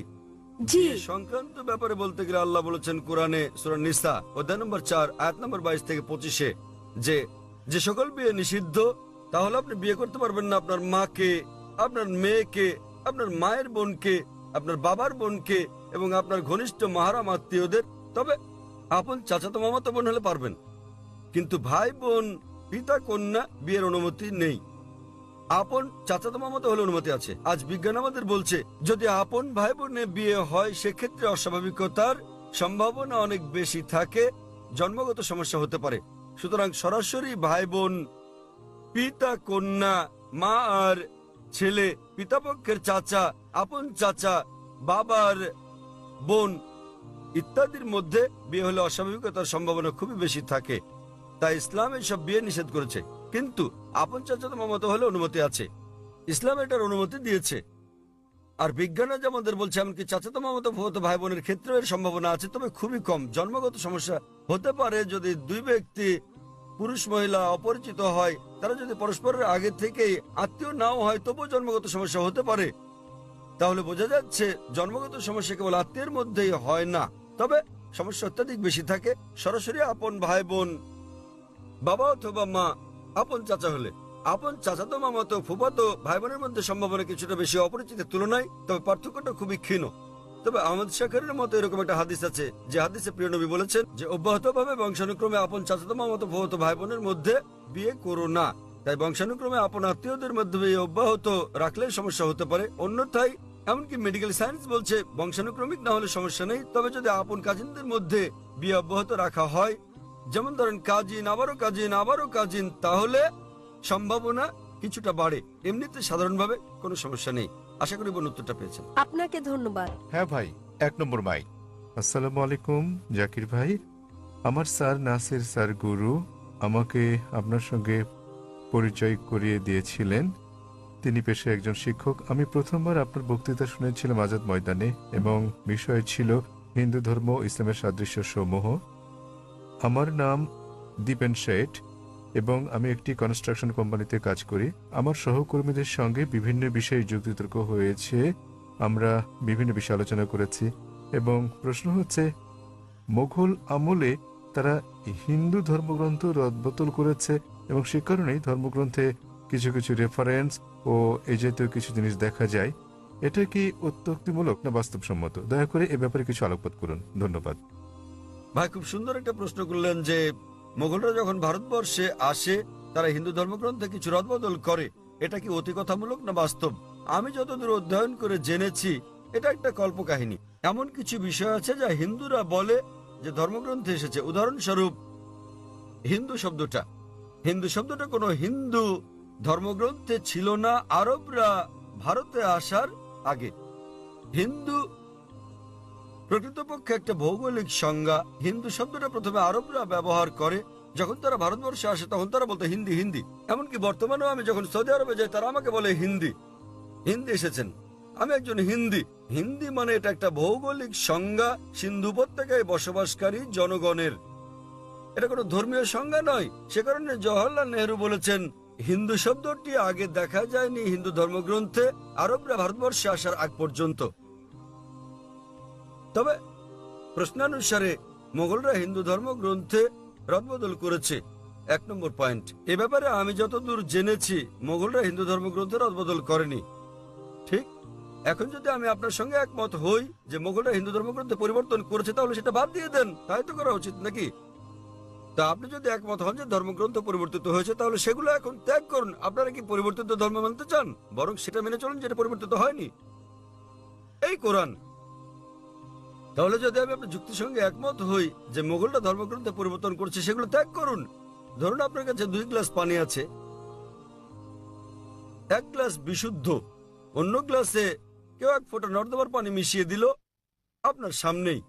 মেশানোর পর তো আর আলাদা করতে পারবেন না সেটা, সেই পানি আপনি পান করবেন? না। কেন? আপনি দেখতে পাচ্ছেন না। তবে যেহেতু আপনি দেখলেন ময়লা কালো রঙের ফোঁটা গ্লাসের পানিতে পড়লো, এখন আর আলাদা করতে পারবেন না, সেটাকে আপনি পান করবেন? এই গ্লাসের পানি আপনি পান করবেন? একবার যখন আমি দেখেছি ঠিক, তখন আর খুব পান ভালো, করব কারণ না। আপনি যুক্তি মানেন। তাহলে যদি আপনার সঙ্গে আমি একমত হই যে মোগলরা হিন্দু ধর্মগ্রন্থ রদবদল করেনি, বাদ দেন সেটা, নির্ভেজাল ধর্মগ্রন্থ নিন, কোরআন। যদি আপনি বলেন হিন্দু ধর্মগ্রন্থ সমূহ পরিমার্জিত হয়নি, হিন্দু ধর্মগ্রন্থ বলছে, আপনাকে মানতে হবে কোরআন, নবী মোহাম্মদ সাল্লাল্লাহু আলাইহি ওয়াসাল্লামকে অনুসরণ করতে হবে। যদি তারা পরিমার্জন করে থাকে তাহলে সেটা বাদ দিয়ে কোরআন মেনে চলুন, আর যদি তারা পরিমার্জন না করে থাকে সেক্ষেত্রে এই ধর্মগ্রন্থে বলা হয়েছে আপনাকে এক ঈশ্বরে বিশ্বাস করতে হবে। আমি যার উদ্ধৃতি দিয়েছি, তাছাড়া ধর্মগ্রন্থে আরো বলা হয়েছে আপনাকে শেষ ও চূড়ান্ত বার্তাবাহক নবী মোহাম্মদ সাল্লাল্লাহু আলাইহি সাল্লামকে অনুসরণ করতে হবে। আমি হিন্দু ধর্মগ্রন্থ থেকে উদ্ধৃতি দিতে পারি যেখানে মোহাম্মদ সাল্লাল্লাহু আলাইহি ওয়াসাল্লামের কথা বলা হয়েছে। আপনি পড়ে দেখবেন হিন্দু ধর্মগ্রন্থ ভবিষ্য পুরাণ পর্ব 3 খণ্ড 3 অধ্যায় 3 শ্লোক 5 থেকে 8, এতে মোহাম্মদ সাল্লাল্লাহু আলাইহি ওয়াসাল্লামের কথা বলা হয়েছে। ভবিষ্য পুরাণ পর্ব 3 খণ্ড 3 অধ্যায় 3 শ্লোক 10 থেকে 27 মোহাম্মদ সাল্লাল্লাহু আলাইহি ওয়াসাল্লামের কথা বলছে। কুনটাব সুক্তাস পড়লে দেখবেন অথর্ববেদ বুক নম্বর 20 হেম নম্বর 127 স্তোত্র 1 থেকে 14 মোহাম্মদ সাল্লাল্লাহু আলাইহি ওয়াসাল্লামের কথা বলছে। আপনি পড়লে দেখবেন অথর্ববেদ বুক নম্বর 20 হেম নম্বর 21 স্তোত্র 6, অথর্ববেদ বুক নম্বর 20 হেম নম্বর 21 স্তোত্র 7 মোহাম্মদ সাল্লাল্লাহু আলাইহি ওয়াসাল্লামের কথা বলছে। ঋগ্বেদ বুক নম্বর 1 হেম নম্বর 53 স্তোত্র 9 মোহাম্মদ সাল্লাল্লাহু আলাইহি ওয়াসাল্লামের কথা বলা হয়েছে। যদি পড়েন সামবেদ অগ্নি মন্ত্র নম্বর 64 মোহাম্মদ সাল্লাল্লাহু আলাইহি ওয়াসাল্লামের কথা বলা হয়েছে। এমনকি মোহাম্মদ সাল্লাল্লাহু আলাইহি ওয়াসাল্লামকে নাম ধরে উল্লেখ করা হয়েছে, তাকে বলা হয়েছে আহমদ, যার মানে যিনি প্রশংসা করেন।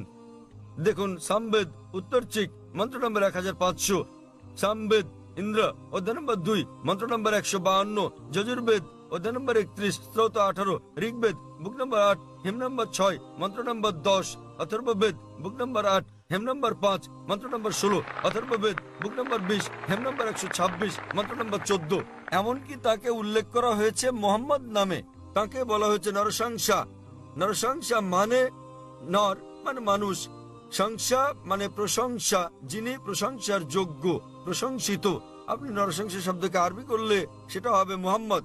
তাকে নরসংসা হিসেবে মোহাম্মদ নামে উল্লেখ করা হয়েছে অনেক জায়গায়। ঋগ্বেদ বুক নম্বর 1 হেম নম্বর 13 মন্ত্র নম্বর 3, ঋগ্বেদ বুক নম্বর 1 হেম নম্বর 18 মন্ত্র নম্বর 9, ঋগ্বেদ বুক নম্বর 1 হেম নম্বর 106 মন্ত্র নম্বর 4, ঋগ্বেদ বুক নম্বর 1 হেম নম্বর 142 মন্ত্র নম্বর 3, ঋগ্বেদ বুক নম্বর 2 হেম নম্বর 3 মন্ত্র নম্বর 2, ঋগ্বেদ বুক নম্বর 5 হেম নম্বর 5 মন্ত্র নম্বর 2, ঋগ্বেদ বুক নম্বর 7 হেম নম্বর 2 মন্ত্র নম্বর 2, ঋগ্বেদ বুক নম্বর 10 হেম নম্বর 182 মন্ত্র নম্বর 2, যজুর্বেদ অধ্যায় 20 স্তোত্র 37, যজুর্বেদ অধ্যায় 21 স্তোত্র 31, যজুর্বেদ অধ্যায় 21 স্তোত্র 55, যজুর্বেদ অধ্যায় 20 স্তোত্র 37, যজুর্বেদ অধ্যায় 20 স্তোত্র 57, যজুর্বেদ অধ্যায় 28 স্তোত্র 2, যজুর্বেদ অধ্যায় 28 স্তোত্র 19, যজুর্বেদ অধ্যায় 28 স্তোত্র 42। আমি শুধুমাত্র হিন্দু ধর্মগ্রন্থে উল্লেখিত মোহাম্মদ সাল্লাল্লাহু আলাইহি ওয়াসাল্লামের আরো রেফারেন্স উল্লেখ করতে পারি।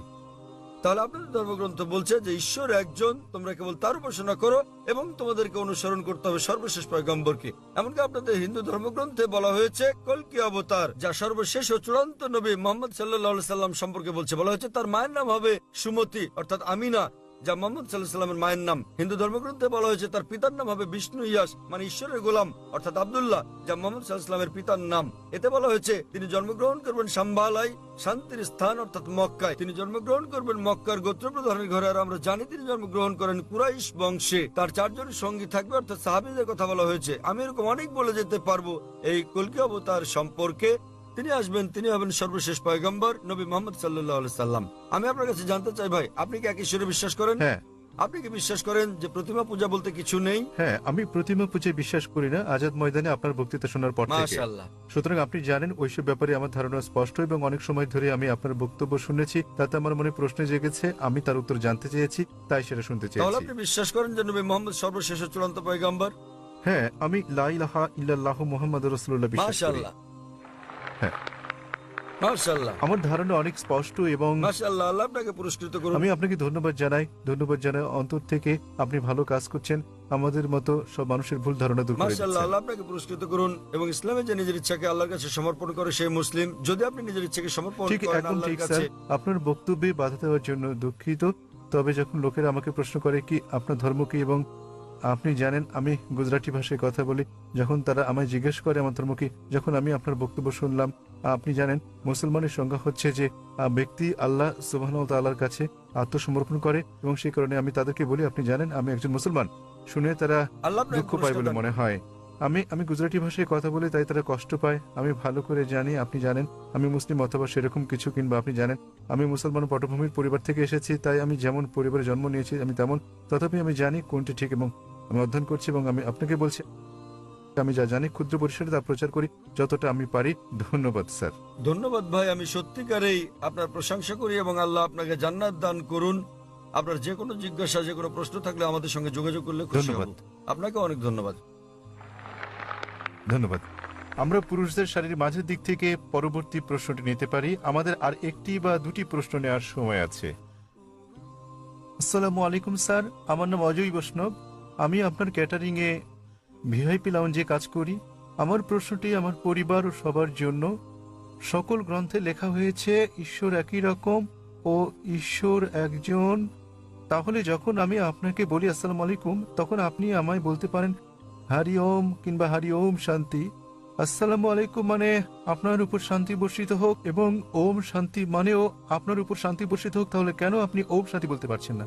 ভাই প্রশ্ন করলেন যে আমরা বলি আসসালামু আলাইকুম মানে আপনার উপর শান্তি বর্ষিত হোক, ওম শান্তি মানে আপনার উপর শান্তি বর্ষিত হোক। শান্তিতে কোনো সমস্যা নেই, সমস্যা হচ্ছে ওম। সমস্যা কি স্যার?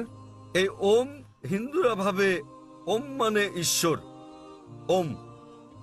শান্তিতে কোনো সমস্যা নেই। যদি ভাষান্তর করেন আসসালামু আলাইকুম আপে শান্তি হোক, কোনো সমস্যা নেই। শান্তি সমস্যা নেই, পিস কোনো সমস্যা নয়, সালাম কোনো সমস্যা নয়। সমস্যাটা হচ্ছে ওম।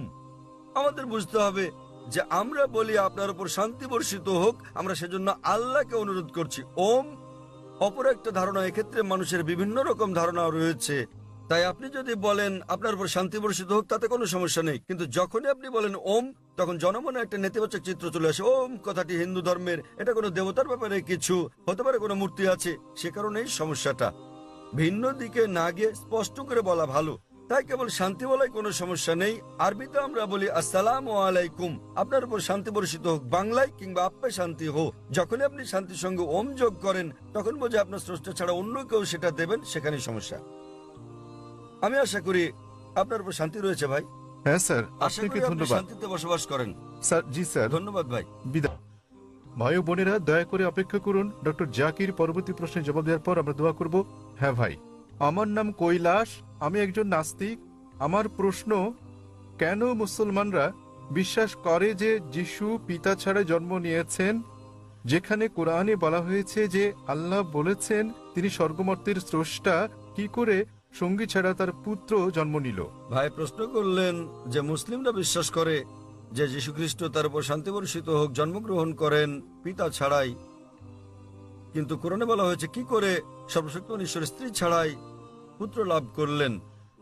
ঈসা আলাইহিসসালামের বিস্ময় কোরআন বলছে সূরা আলে ইমরান অধ্যায় 3 আয়াত নম্বর 47, যখন মরিয়ম আলাইহিসসালাম বলেন মাদার মেরি কি করে আমার একটি পুত্র সন্তান হবে যখন কোনো পুরুষ আমাকে স্পর্শ করেনি, তখন উত্তর দেন ফেরেশতা জিবরাইল, فإذا قضى أمرا فإنما يقول كن فيكون। যখন আল্লাহ কোনো কিছু করার ইচ্ছা করেন তখন তিনি বলেন হওয়ার অমনি হয়ে যায়। একই রকম কথা সূরা আলে ইমরান অধ্যায় 3 আয়াত নম্বর 59 আল্লাহ বলেছেন إن مثل عيسى عند الله كمثل آدم خلق من تراب ثم قال له كن فيكون। আল্লাহর নিকট যিশুর দৃষ্টান্ত হচ্ছে আদমের মতো, তাকে কাদামাটি দিয়ে তৈরি করার পর বলেছিলেন হয়ে যাও এবং হয়ে গেল। তাহলে আমরা যে বুঝলাম তাহলে সর্বশক্তিমান ঈশ্বরের স্বাভাবিক নিয়মে প্রকৃতিগতভাবে মানুষ পিতামাতার মাধ্যমে জন্ম নেয়, তবে আল্লাহর ক্ষমতা আছে যে তিনি বিনা পিতায় সৃষ্টি করতে পারেন। দৃষ্টান্ত হচ্ছে ঈসা আলাইহিস সালাম, অপর বিশ্বে পিতামাতা ছাড়াই তিনি মানুষ সৃষ্টি করেছেন। দৃষ্টান্ত আদম আলাইহিস সালাম, তারপর শান্তি বর্ষিত হোক। কিন্তু কোরআনের আয়াতে বলা হয়েছে যে সর্বশক্তিমান ঈশ্বরের কোনো পুত্র নেই, তার কোনো সঙ্গী নেই, তার কোনো স্ত্রী নেই। এছাড়া কোরআনে আরো বলা হয়েছে যে যদি আল্লাহ সন্তান গ্রহণ করতেন তাহলে বলুন আমি প্রথম তার সামনে মাথা নত করতাম। এর অর্থ এই নয় যে আল্লাহর পুত্র আছে। এখানে বলা হয়েছে আল্লাহর সন্তান গ্রহণের প্রশ্নই আসে না, কারণ সন্তান গ্রহণ জৈবিক ক্রিয়া, এটা নিম্ন স্তরের প্রাণীর যৌন ক্রিয়া। আর এ কারণেই আল্লাহ সন্তান গ্রহণ করবেন না। আল্লাহর কোনো স্ত্রীরও প্রয়োজন নেই, স্ত্রীর প্রয়োজন আমাদের মানুষের। যৌন ক্রিয়া নিম্ন শ্রেণীর প্রাণীর ক্ষেত্রে প্রযোজ্য। সুতরাং কোরআনের এই সহায়তা অনুযায়ী যদি আল্লাহর পুত্রের প্রয়োজন হতো তাহলে আমি প্রথম তার সামনে মাথা নত করতাম। বলা হয়েছে আল্লাহর কোনো পুত্র থাকতে পারে না, আল্লাহর কোনো স্ত্রীও প্রয়োজন নেই। তাই কোরআনের এই সহায়তা বোঝানোর চেষ্টা করা হয়েছে আল্লাহর স্ত্রী আছে, পুত্র আছে, এসব বলে আল্লাহকে হেয় করো না। পরম দয়ালু আল্লাহর সন্তান কিংবা স্ত্রী থাকা তার মর্যাদার বিপরীত। ওয়াখিরু দাওয়ানা আলহামদুলিল্লাহি রাব্বিল আলামিন। আর কয়েক মিনিট আমরা দোয়া করব ভাইদের অনেকগুলো প্রশ্নের দৃঢ়, প্রতিশ্রুতিশীল, অবাধ ও আস্থাশীল জবাব প্রদানের জন্য। আমি ধন্যবাদ জানাচ্ছি ডক্টর জাকির নায়েককে। তিনি আরো অনেক প্রশ্নের, বিশেষ করে মুসলমান ভাই ও বোনদের অনেকের প্রশ্নের জবাব দেওয়ার সময় পাননি। আমার অনুরোধ রইল, প্রতি রোববার আমাদের প্রশ্ন উত্তর অধিবেশন হয়ে থাকে, দয়া করে নিঃসংকোচে এখানে আসুন। এবং অনেক সময় ডক্টর জাকির নিজে প্রশ্ন উত্তরের এই অধিবেশনে প্রশ্নের জবাব দিয়ে থাকেন। নিঃসংকোচে আসুন এবং আপনার প্রশ্ন জিজ্ঞাসা করুন, অথবা আপনি প্রশ্ন লিখে ইসলামিক রিসার্চ ফাউন্ডেশনে ইমেইলে পাঠাতে পারেন, অথবা আমাদের স্বেচ্ছাসেবকদের সঙ্গে যোগাযোগ করলে তারা আপনাদের ভালো দিক নির্দেশনা দেবেন। জাজাকাল্লাহ খায়ের সুন্দর বক্তব্যের জন্য। এখন আমরা আমাদের কারি, ইসলামের চমৎকার দায়, আপনারা তার পিতা, রাজ্য ক্রিকেটের ব্যবসায়ী পুঁজিপতি আব্দুর রহমান আল বুখাতিরকে চেনেন। তারই পুত্র, অত্যন্ত প্রসিদ্ধ কারি, আন্তর্জাতিক খ্যাতি সম্পন্ন অন্যতম কারি ও দায়ী শেখ সালাহ আব্দুর রহমান আল বুখাতিরকে এই অধিবেশনের সমাপনী দোয়া পেশ করার আহ্বান জানাবো। ভাই ও বোনেরা, সংযুক্ত আরব আমিরাতের শেখ সালাহ আল বুখাতির।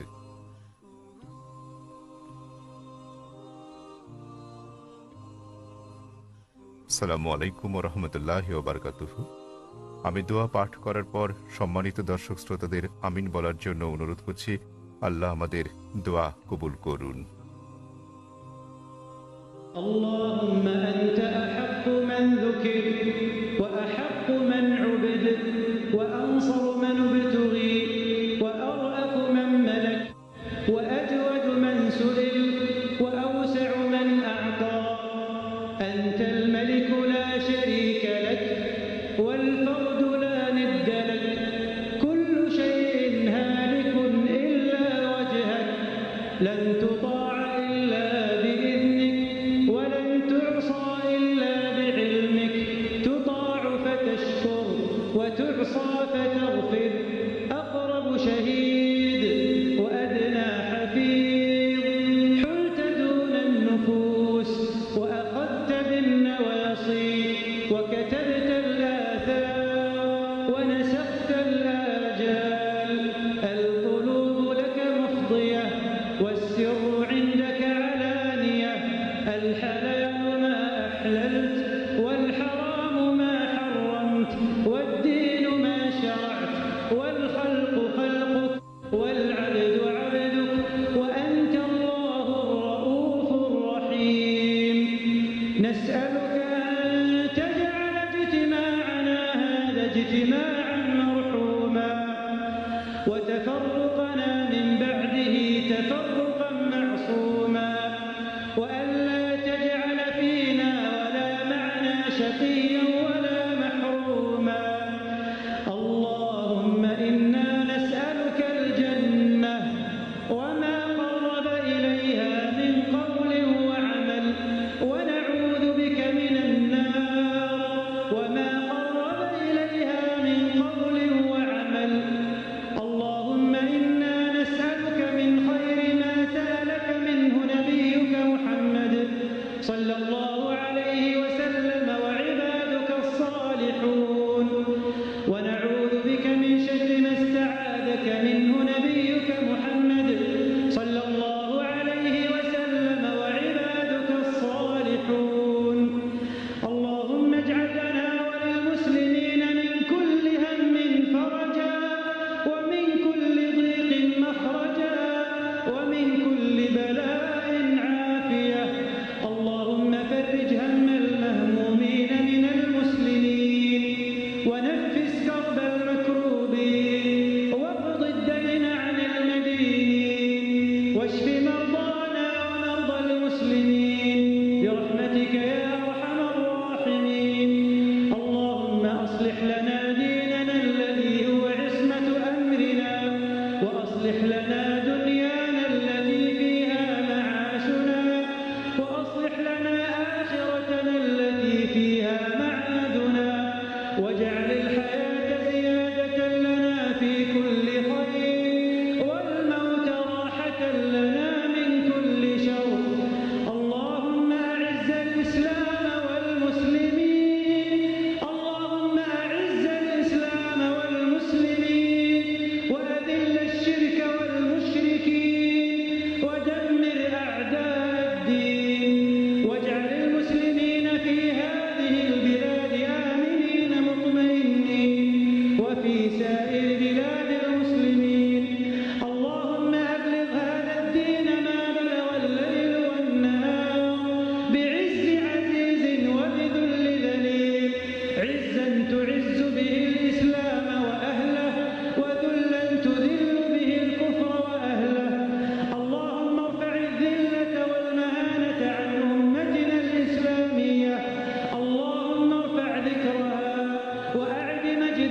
نشهد أن لا إله إلا أنت نستغفرك ونتوب إليك ونصلي ونسلم على أشرف أنبيائك وأفضل رسلك نبينا محمد وعلى آله الطيبين الطاهرين وعلى أزواجه أمهات المؤمنين وعلى صحبه الغر الميامين وعلى التابعين وتابعيهم بإحسان إلى يوم الدين.